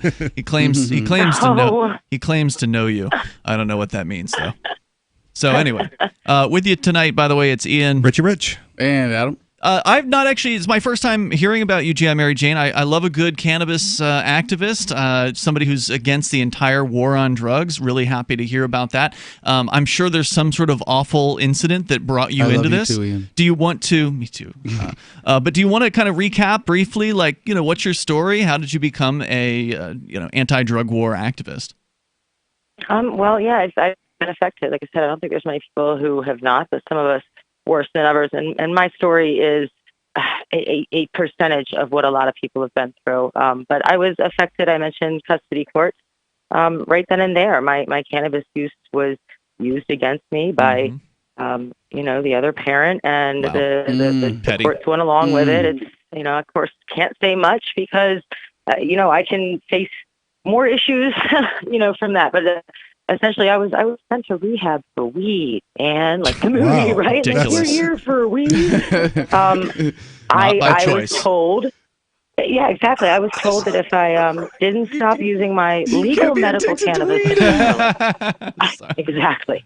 That's insane. And that's the whole point. They said stop using your weed, which again it was legal in Maryland, and I had not a prescription but a doctor's note.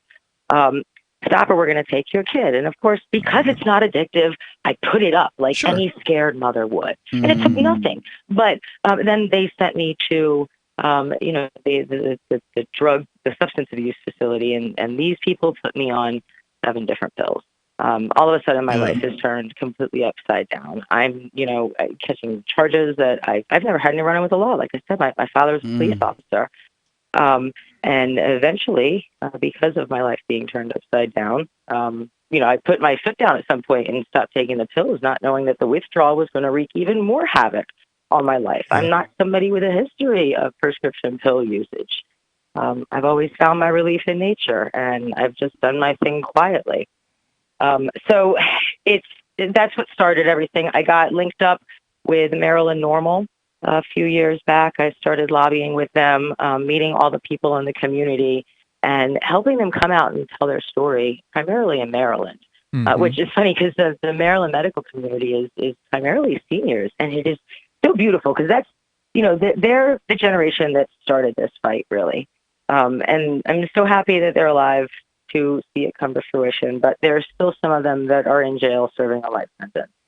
Yeah, there's too many people. I mean, there's so many people, not just for a joint, but I mean, I remember reporting I'm originally from Florida, and back in those days, they were putting people in wheelchairs into prison for 20, 36-year terms for having some sort of pill, some kind of prescription pill without a prescription. And the war on drugs is one of the most insane things. It's definitely the issue that brought me to libertarianism.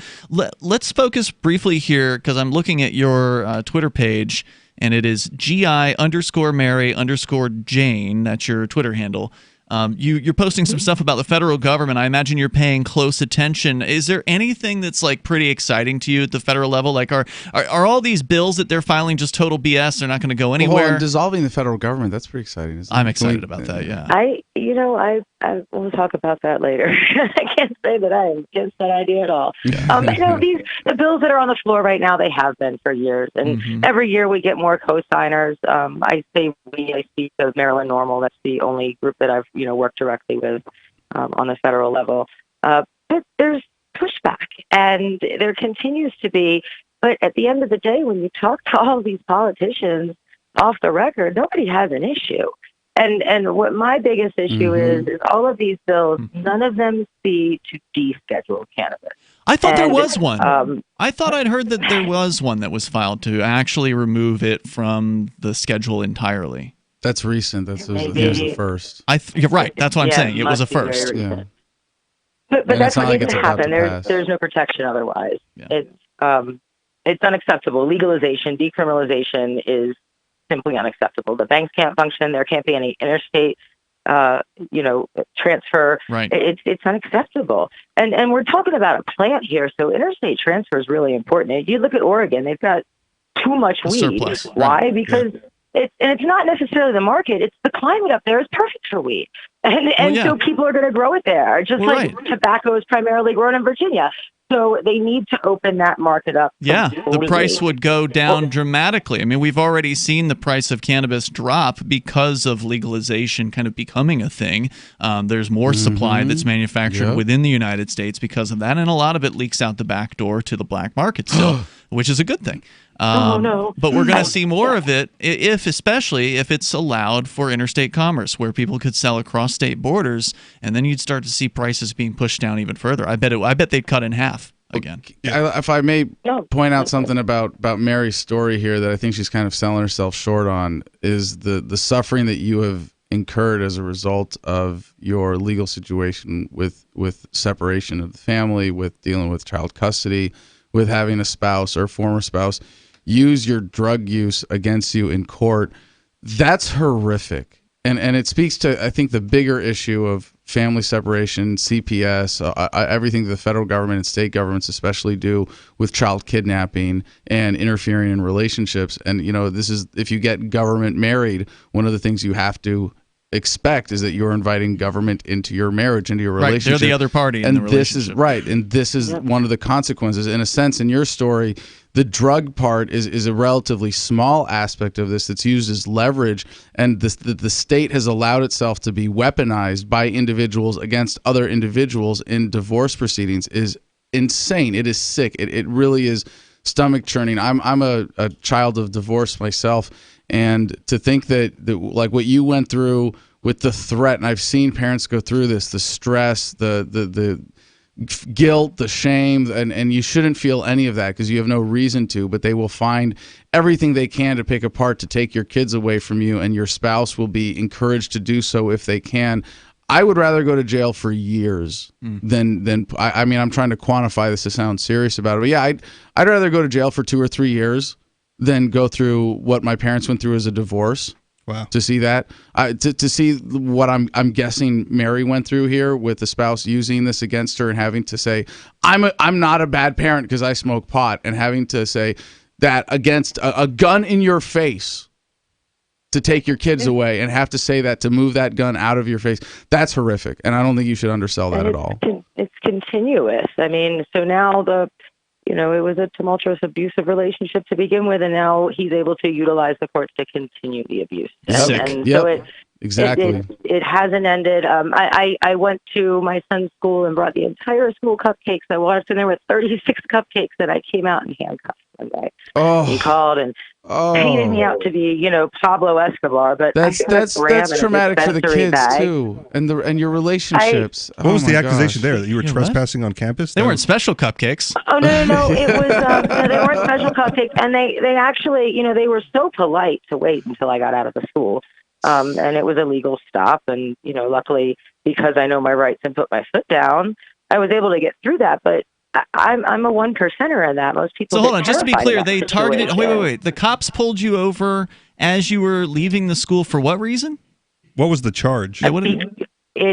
There was no charge. He made phone calls and manipulated them into thinking that I was some drug lord, or I don't know. Well, it was an anonymous call, of course. Okay. No, of course. But in this small town, nobody else knows me or has any reason. And was this in Maryland or was this in Colorado? I missed that detail. This was in Virginia. In Virginia. So yeah, I'm dealing with. Virginia is what it is. Virginia got some serious social justice. So it was issues. basically my druggy ex is showing up at my kid's school. Can you go deal with that type of? Right. Okay. And I'm clear now. Luckily they pulled over respectful me. I actually would have rather had them arrest me in front of the kids. Yeah. That way it could have been a lesson for them so they could see how ridiculous the police are. Well, we shouldn't have to traumatize kids to teach them that lesson. Well, they'll learn soon enough. We don't have to. And this is another point of optimism here is that these lessons are faster and faster learned in the age of the internet. It's harder to deny the truth of government in the age of the internet. Hey, G.I. Mary Jane, I want to say thanks for the call tonight. I definitely appreciate it. Folks can check you out on your Twitter over at GI_Mary_Jane. Thanks for the call. Appreciate that. Adam Kokesh, thank you for joining us here yet again, 2 nights in a row. Oh, my pleasure as always. The best website for you is thefreedomline.com. All 3 words, thefreedomline.com. I imagine you're looking for volunteers for your campaign. Absolutely. And money, as always. Of course. I'm running for Cryptocurrency? office. Taking crypto? Absolutely. What kind of crypto? BitPay. Well, we can arrange Bitcoin? for everything. Ripple. We do BitPay automatically. Just reach out.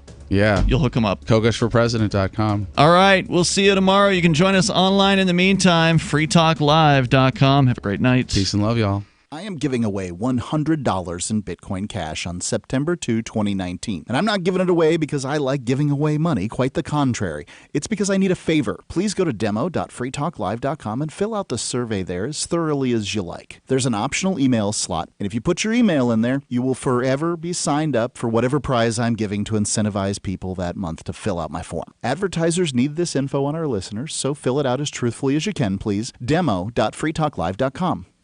Does your dog itch, scratch, stink, or shed like crazy? Come to Dynavite for help. Order a 90-day supply of Dynavite. Dynavite for life. Pick up 2 tubes of Doggo Suds. Get the 3rd tube free. Peppermint, tea tree, lavender, Doggo Sud shampoo. Made with all-natural coconut, jojoba, aloe. Great for healthy skin and soft, shiny coats. But no itchy, harsh chemicals. Lather up, rinse away. Try Doggo Suds. Buy 2, get 1 free. At Dynavite.com. DINOVITE.com. So you've signed the Shire Society Declaration and are planning your move to New Hampshire to be around more liberty-oriented people. Next, sign up for the Shire Society Forum at forum.shiresociety.com. There are a bunch of people there who are already in the Shire, and they want to meet you. If you're already in the Shire physically, you should also come by the forums. Remember, not everyone uses Facebook. New people are signing up for the Shire Society Forum every month, so drop in and say hello at forum.shiresociety.com. If you want to know the latest about Free Talk Live before we go on the air, all you need to decide is how you want it delivered. It's your choice. Visit news.freetalklive.com to receive our usually weekly news updates by email. Plus, we have a Twitter account at twitter.freetalklive.com, and you can follow us on the decentralized Mastodon platform at toot.freetalklive.com. So please follow us at toot.freetalklive.com and sign up for our emails at news.freetalklive.com. This is the Liberty Radio Network, broadcasting the latest liberty-oriented audio content 24 hours a day at LRN.FM. This is the Liberty Beat, your daily source for liberty news and activist updates. Produced in partnership with SNLS News and listeners like you. Online at libertybeat.news and snls.news. I'm Mick Murrow with your latest edition of the Liberty Beat. Gold is trading at $1,521. Silver at $18.37, and Bitcoin is trading around $9,625. Today's prices are brought to you by InnoScale. Take off with Managed Cloud. Looking for a safe, secure way to store your important files online? Let InnoScale handle it for you. Their high availability cloud servers are the perfect solution for clients needing one or more secure, scalable servers with built-in hardware failover protection. For details, see them online at innoscale.net. In the news, an FBI crime lab is examining 2 cameras from the area outside Jeffrey Epstein's cell, which reportedly malfunctioned the night he died, according to Reuters, citing a law enforcement source. The Mind Unleashed reports the 2 cameras would have had a view into the Manhattan jail cell, where, on August 10th, Epstein was found hanging by his bedsheet in what has been ruled a suicide. During a Tuesday court hearing, Epstein's lawyers told U.S. District Judge Richard Berman that they doubted Epstein committed suicide, and that the pedophile's injuries were far more consistent with assault than hanging, according to one of the attorneys. The 66-year-old financier was arrested July 6 on charges of sex trafficking minors and pleaded not guilty. He was denied a request for pretrial release, after which he was found with injuries he says were inflicted by his cellmate, according to his attorneys. During Tuesday's hearing, 16 women testified that Epstein had sexually abused them. The Liberty Beat is sponsored in part by Brave Botanicals. High-quality kratom and CBD at reasonable prices with excellent customer service. Brave Botanicals is activist-owned and mission-driven and believes so strongly in the power of kratom, they're giving it away for free. Just go to freeounceofkratom.com for a free ounce of kratom delivered to your door. Just pay shipping. That's freeounceofkratom.com. This is the latest edition of the Liberty Beat. Find us online at libertybeat.news and snls.news. Your news now continues. Solar panels that catch fire are not desirable or eco-friendly. Activist Post says it's bizarrely coincidental that the combustible panels are being made by Elon Musk's company, which also sells flamethrowers. According to the Philadelphia Inquirer, Walmart is suing Tesla because of solar panels that caught fire at 7 of its stores. The lawsuit alleges that poorly trained installers who Tesla hired for Walmart were at fault, not the actual units. In 2018, Tesla's solar panels also caught fire at an Amazon warehouse. Amazon has no plans to install any more of them. More bad news on solar panels was reported in a July segment of Full Measure with Cheryl Atkinson. Many solar panels are turning out to be an expensive disappointment and even toxic. Elon Musk's company has also been launching satellites into space to beam 5G millimeter waves at Earth. An online petition calling for the return of an incoming Harvard freshman who was denied entry into the United States has garnered thousands of signatures. Harvard College Act on a Dream, a student-run organization, launched the online petition Wednesday, demanding the safe entry of Ismail B. Ajawi. As of Friday morning, the petition has more than 5,000 signatures. Ajawi told the Harvard Crimson that he flew into Logan International Airport on August 23rd, only to spend hours in questioning. He said an officer searched his electronics and noted that he has friends on social media who have posted critical statements against the United States. His student visa was canceled, and he was deported. Harvard University spokesman Jason Newton confirmed that university officials were working with the student's family and authorities to resolve the issue. The petition calls upon Congress to act in support of Ajoui and for Harvard to continue working to secure his reentry. Support for the Liberty Beat comes from the Conscious Resistance Network, featuring videos, news reports, and articles from a spiritual anarchist perspective. Experience the Conscious Resistance at theconsciousresistance.com. How would you like to have your business featured on the Liberty Beat? You can. Just send an email to libertybeat@snls.news for details. This is the Liberty Beat, produced in partnership with SNLS News and listeners like you. The Liberty Beat is online at libertybeat.news and snls.news. I'm Mick Murrow, reporting for the Liberty Beat, reminding you, spread liberty with a smile. I've been told no in many different ways. I give you an order and you're going to obey it. George, you can go this way. You can't do that and you have to leave here. You cannot bring signs into the rally. Walk with me. Well, I'm comfortable here, actually. Whoa, Hey, who do you think you are? Excuse me. There is no video and audio allowed in this office. No, I have work today. This is... You ain't gonna make it. Wait a minute. Whoa. Hey! Oh my God! Unbelievable! Why are you running from me? Because you're scared me. What am I being detained for? You're being served.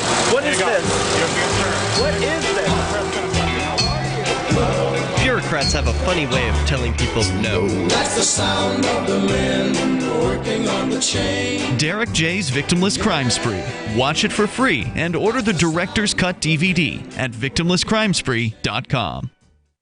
Imagine someone in your community getting in their car, turning on the radio, and hearing the Liberty Radio Network. You can make that vision a reality with your own micro radio station. Visit broadcast.lrn.fm to learn how you can put our programs on the air in your area. You can have LRN.FM running around the clock, and you can even add in your own local shows. Building a radio station is simple, but programming isn't. That's where LRN.FM comes in. Learn more at broadcast.lrn.fm. That's broadcast.lrn.fm. Are you a cryptocurrency advocate? The Crypto Tip is the ideal outreach tool to help new people discover cryptocurrency. It's a printable business card-sized tip that you can give to service providers, preferably in addition to a good cash tip. When the server scans the QR code, it'll bring up an explanation of cryptocurrency, how to install a wallet, and allow them to claim the tip. If they don't claim the crypto, you get your tip refunded to you after a time period you specify. Plus, if they do claim the tip, you get an email alert. Create as many tips as you want at cryptotip.org. That's cryptotip.org. This is the Liberty Radio Network, broadcasting the latest liberty-oriented audio content 24 hours a day at LRN.FM. The latest episode of Penn Sunday School is next, here on the Liberty Radio Network at LRN.FM. Download it and listen to more at PennSundaySchool.com. Okay, go. See, here we go. Just starts just like that. Boom. We just bang them out. Right back in.